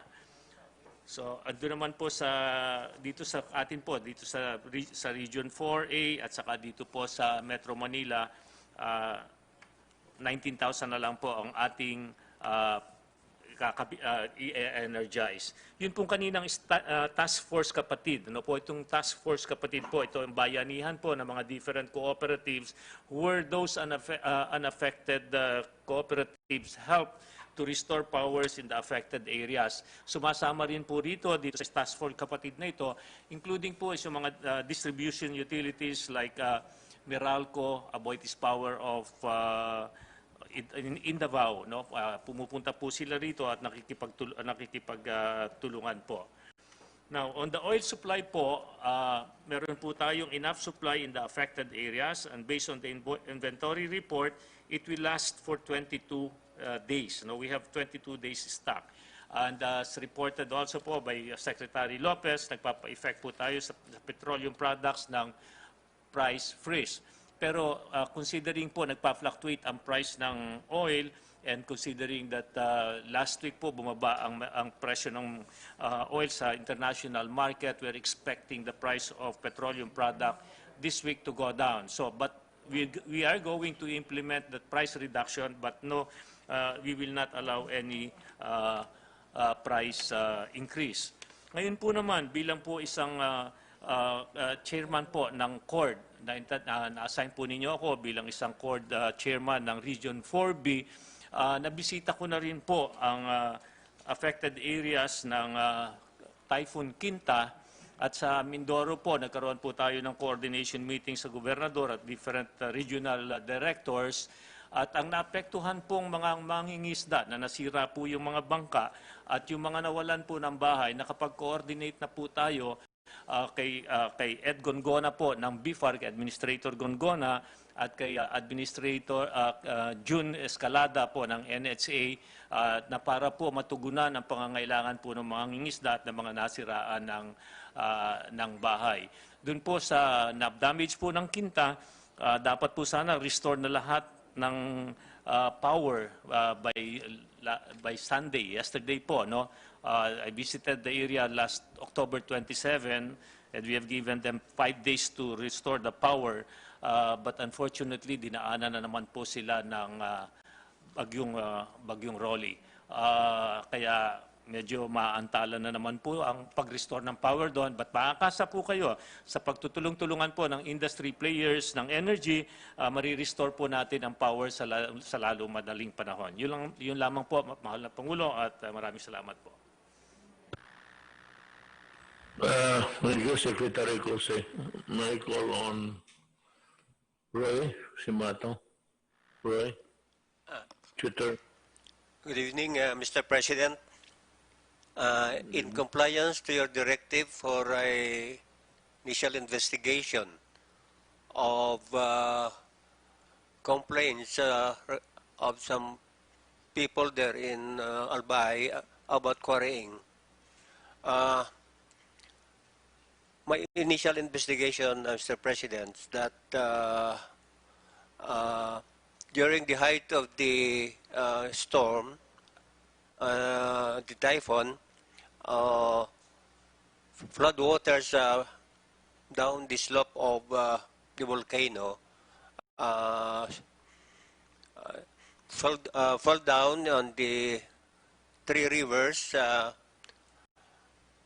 where 11 operators, quarry operators were operating, and some of these operators left their stockpiles in the middle of these rivers.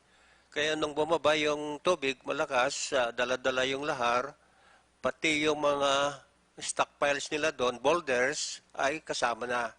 And the rivers, nagsolen yung river, umaabot doon sa mga residential houses sa bank of the river.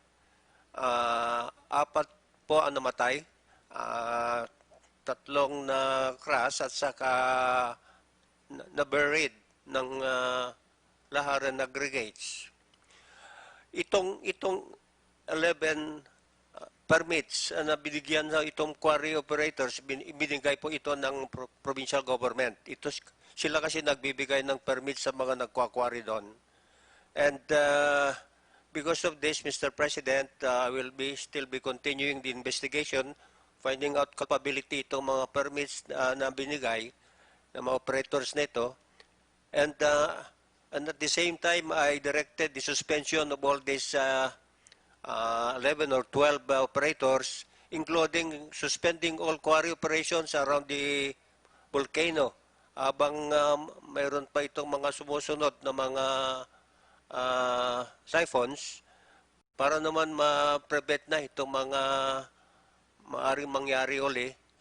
And at the same time, Mr. President, ay investigahan natin pati yung procedure nilang pagkwari, kasi dapat hindi nila ganyan linalagay yung kanilang mga stockpiles na doon sa river mismo, kasi nabawasan na tuloy ang volume doon sa pagbagsak pababa ng tubig sa ibabaw.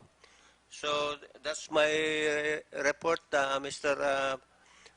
President, kasi we were informed that you gave instruction for a probe on the quarrying operations in Albay. Thank you very much, Mr. President.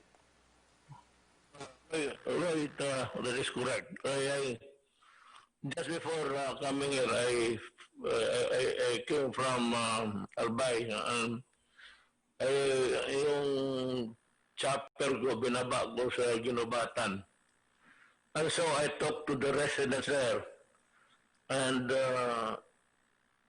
ang complaint nila ganito. This is their agony.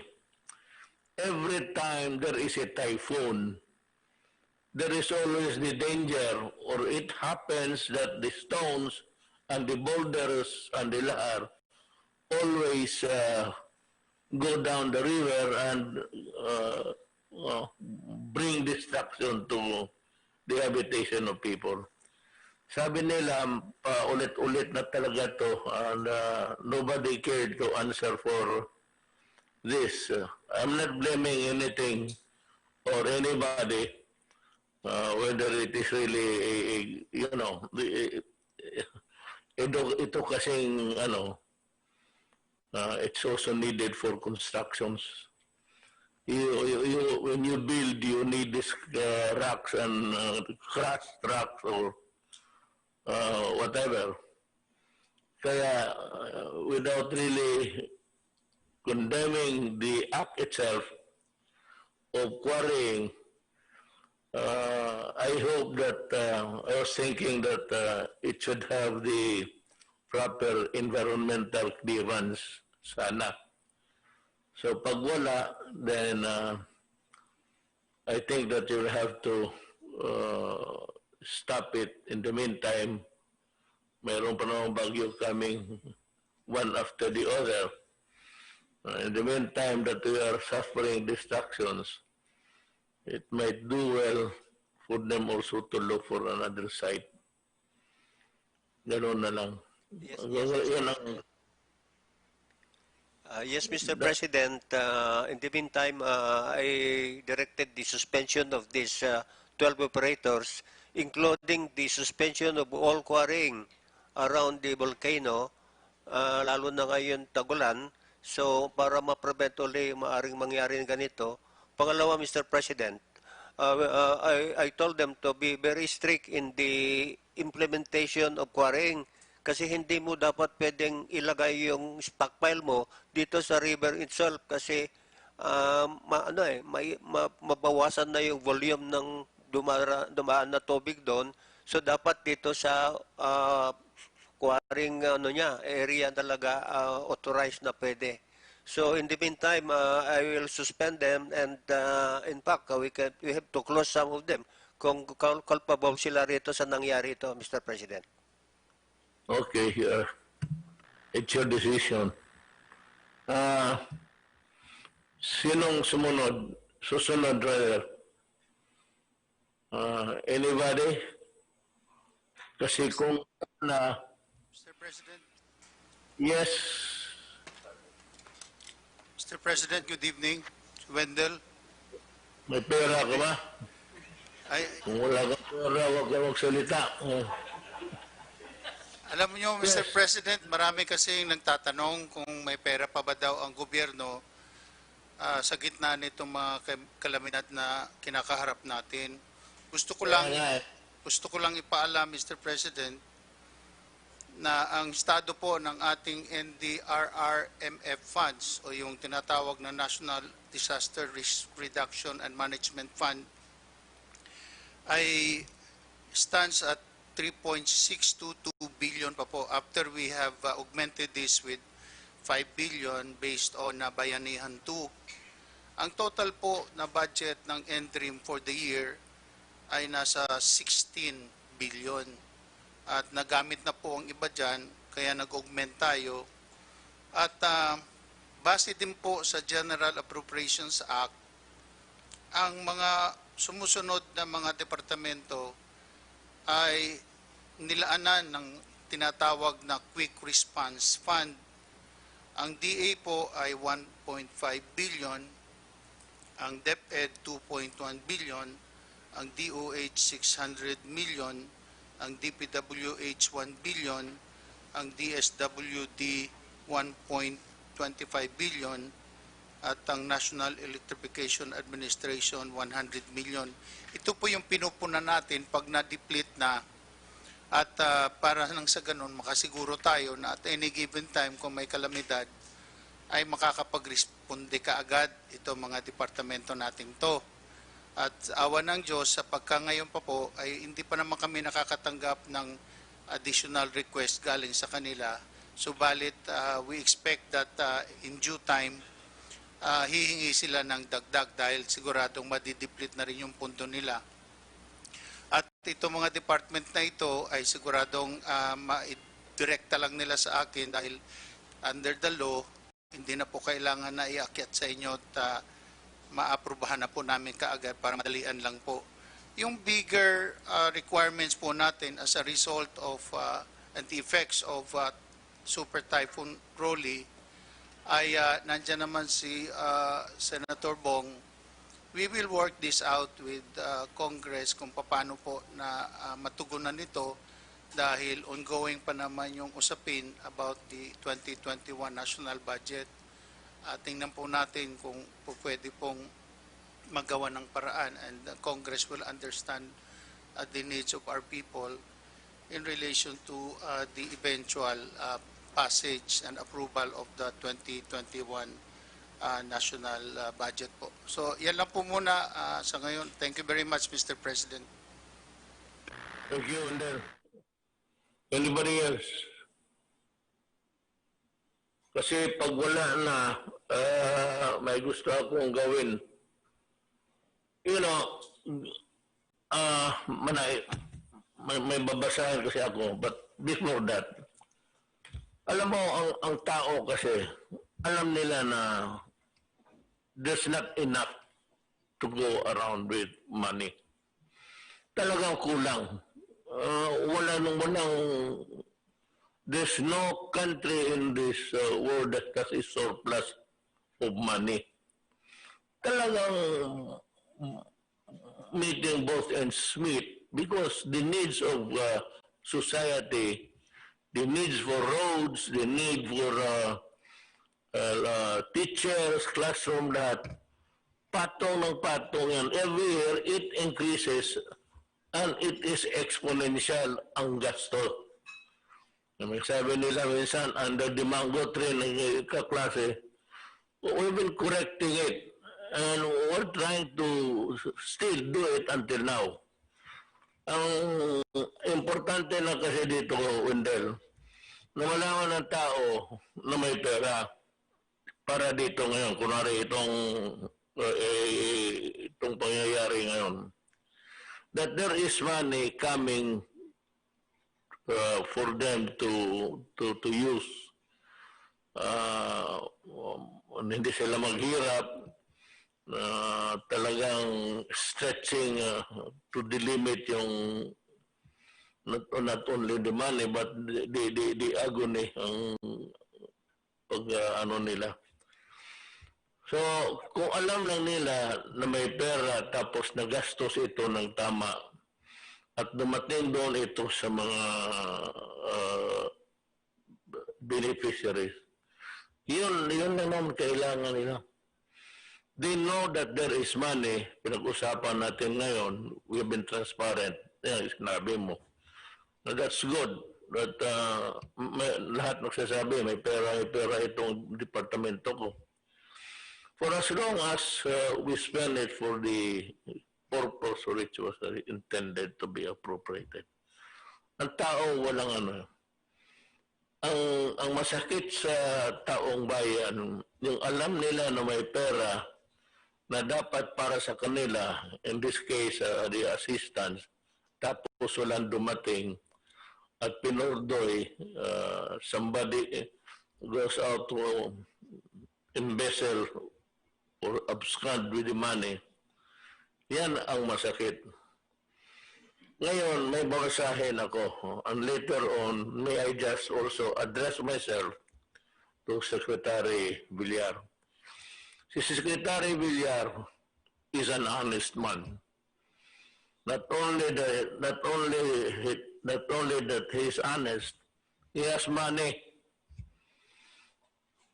Siya, may pera siya. And I do not question his integrity or loyalty. If not, bakit nandito pa ba siya sa cabinet? Meaning to say that kailangan ko siya. I need his expertise, his talent. Ang itong mga corruption, baski sinong administrasyon to, nandyan na gaya ng PhilHealth. Long before itong mga tao na ito na dumating dyan, nandyan na yan, naka-capsulize ng corruption. One of them, gusto ko sabihin, mga kaibigan ko, may warning ako sa kanila. Sabi ko na they want to join government. Tapos sabihin ko, so what is your expertise, your engineering? So malagay ka dyan. So sinasabi ko, yung sa PhilHealth, ang mga kilala ko nilagay ko dyan, sinabi ko na bantay kayo dyan. Bantay kayo kasi delikado yung lugar na. I've been hearing so many stories about corruption sa PhilHealth. Na ito lumabas na ngayon sa ombudsman. They are suspended for 6 months. They are being investigated. And if there's enough evidence, they will be prosecuted in court. And eventually they will land in jail. And that could be a problem, not only for the family and everybody. But as my sworn duty, itong mga tao na ito, mga kilala ko yung iba, understand that I have a duty to perform, and that is to inform the public, lalo na itong PhilHealth. Ngayon, as of August 19, 2020, that's the dated order, itong mga tao na ito suspended na and wala na sa PhilHealth. Number 1 is Roy B. Ferrer. Second is Celestina Maria Jude de la Serna. Third is Ruben Jan Basa. Fourth is Dennis S. Mas. And Shirley Domingo, Rodolfo del Rosario, Raul Cominic Badilla, Israel Pargas, Angelito Grande, Lawrence Mijares, Laila Tuason, Clementine Bautista, Eugenio Donatos. Another order coming out from the Ombudsman, ganon pa rin. Sanction is in suspension plus they are being investigated. Arnel De Jesus, Renato Limsiaco, Israel Francis Pargas, Gregorio Ruloda, then Imelda Trinidad de Vera Pe, Lolita Tuliao, Gemma Sibukaw, ang Lailani Padua. Sa immigration, sinasabi ko sa inyo, uupakan ko. Sa immigration,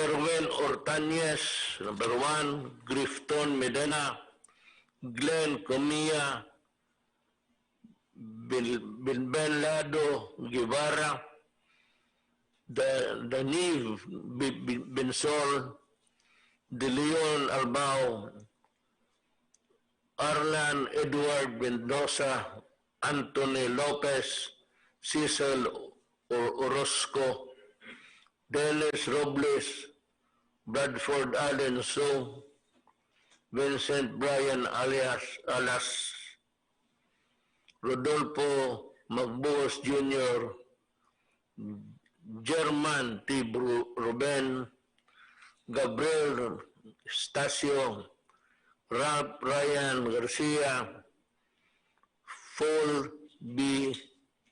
Villanueva, Abdul Fahad Kalaka, Danilo Judor, Mark Macababad, Aurelio Lucero, George Bituin, Saluhodin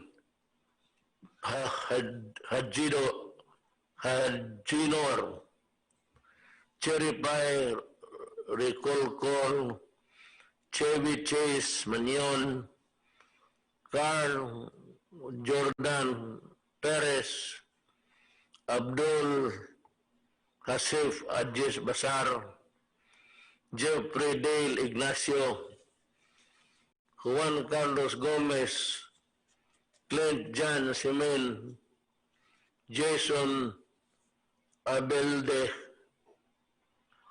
ito, Clint Simene pala, Simene, Jason Abelde, Aslia Maruhon, John Christian De Villa, Jessica Salazar, Jessica Ann Salazar, Jennifer Tembresa, Robert Michael Sarmiento, Maria Victoria Hugno, Catherine Mendoza, Lawrence Aribontia, Paul Borja, Hamza Paco Pacasum, Manuel Sarmiento, Fidel Mendoza, and Dimple Mayumi Malyare.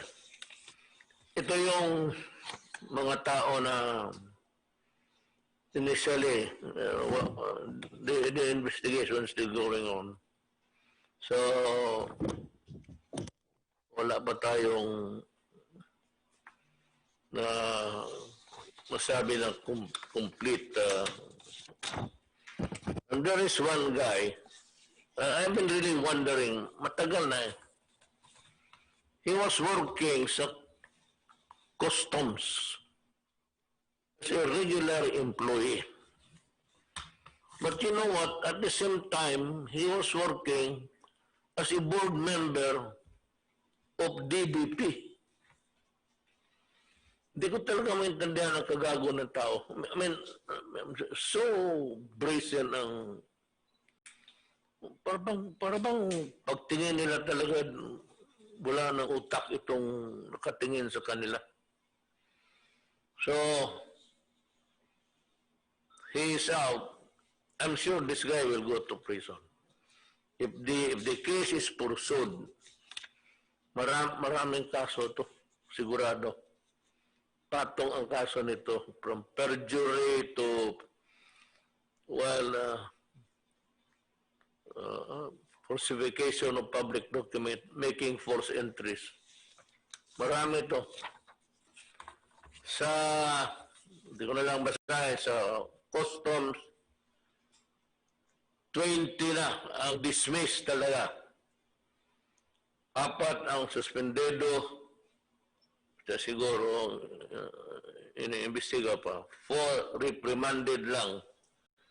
135 investigated by the BOC Customs Intelligence and Investigation Service. So, iniimbestiga pa. 45 charged with administrative cases before the BOC and Legal Service. Now, dito sa administrative, hindi ako, I'm not satisfied. There has to be a law being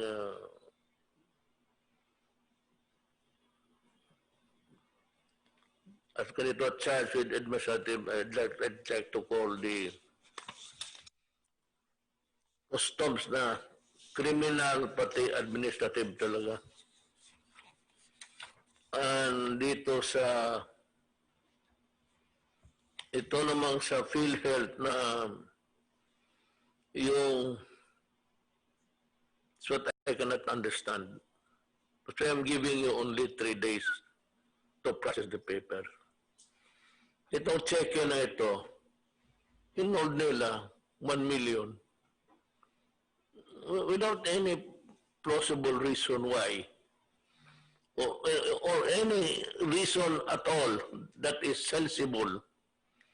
Wala. Ito parang trabaho nila, ayaw nila trabaho.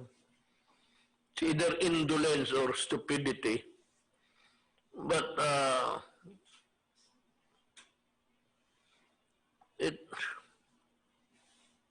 Tagadabaw pa ito. Roger Tong-an, Kenneth Ronquillo, Laureano Cruz, Marlene Beltran, Esperanza Karating. Ito yung delay ng benefit sa PhilHealth. Hindi ito sindikato. Yung talagang almost criminal negligence yung gano'n eh. So, meron pa. The next round is will be by December. Many will lose their jobs. Many will be separated from government. Many will face prosecution. And many will go to jail. Yan. Para sabihin ninyo na sa pastillas, 40 na. Tapos dito, pinatawag ko sila. Di ba sabi ko noon, kung mahilig ka ng pera, papakainin ko. Papakain ko talaga sa'yo. Yan ako. Sa kabastos mo. You will eat money in front of me. Yan ang style ko. It is not nice. It is wrong. Could even be a criminal act, but just the same, I'll do it. Ang sabi ko sa inyo, itong pastillas, marami ito. Kaabot ito ng mga 70. Wala pa ito, wala ka pa dyan, Art. Wala ka pa dyan, Mark. Nandiyan na yan sila, matagal na yan. Pero tayong pasahero noon, alam na natin.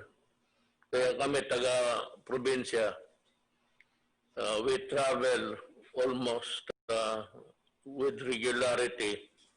Bakasyon, All Souls Day.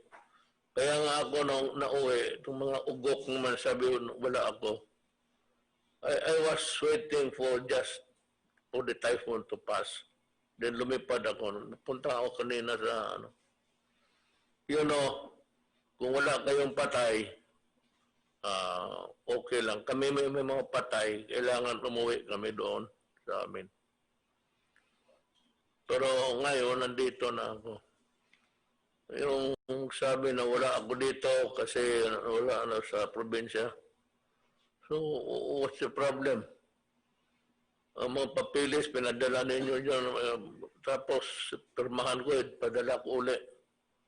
Machine lang naman yan eh. So, di ba na wala ako nandito sa pagbagyo. Well, do you want me to stand doon sa White Sun ni Roy, si Mato? Just to show that I am here. Kaming lahat wala. Because may bagyo eh. Ngayon, I was waiting for yung tail end ng bagyo. Then, lumipad ako. So yan, as I've said, I will dedicate the last 2 years or whatever is left of my term to fight corruption. Marami ito. Marami ito. Right, itong famous is customs. Yung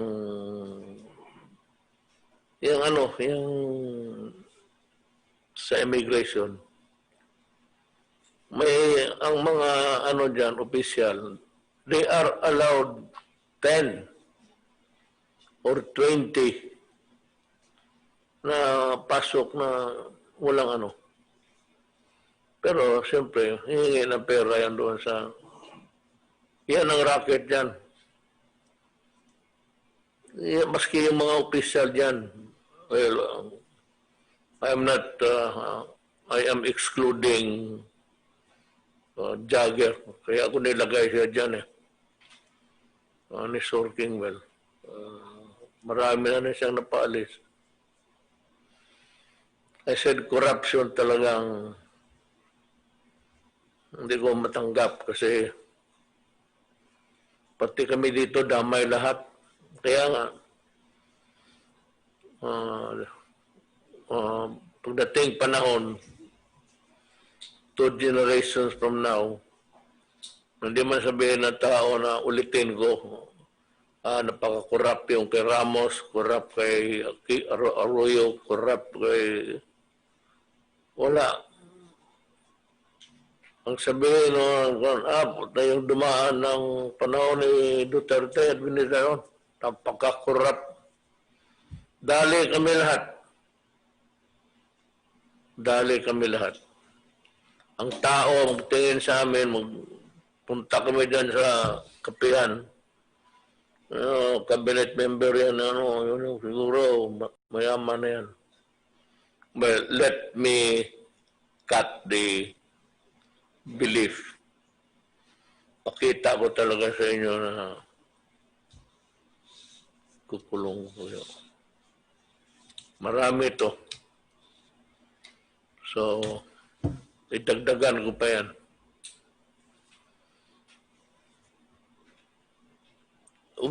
Itong mga nasa, alam mo, totoo lang, itong mga tao dito harap ko, cabinet member, most of them ayaw magtrabaho sa kabinete. So it was a great, si Defense Secretary, nandoon na ito sa Amerika, pinapabalik ko, ayaw, I'm okay here.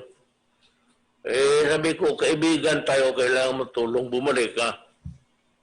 Roy Simato, retired na yan. Pag-landing ko sa Leyte, nandoon, sinalubong niya ako.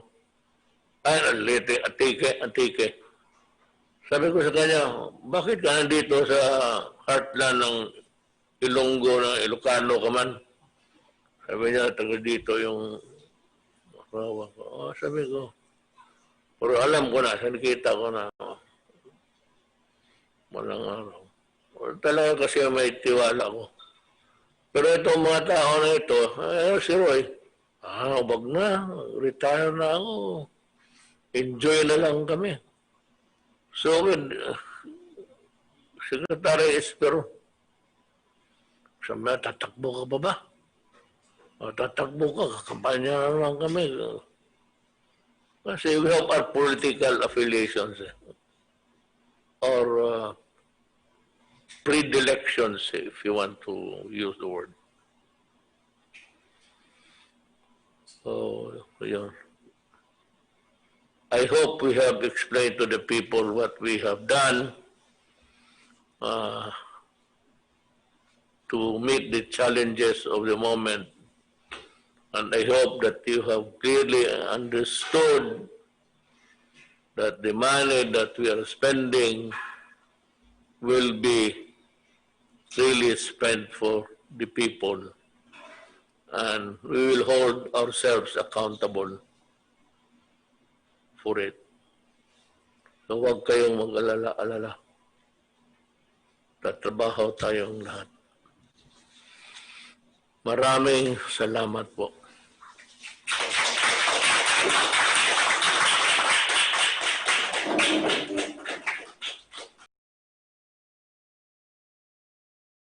Dr. Roy, ikat po na una, no?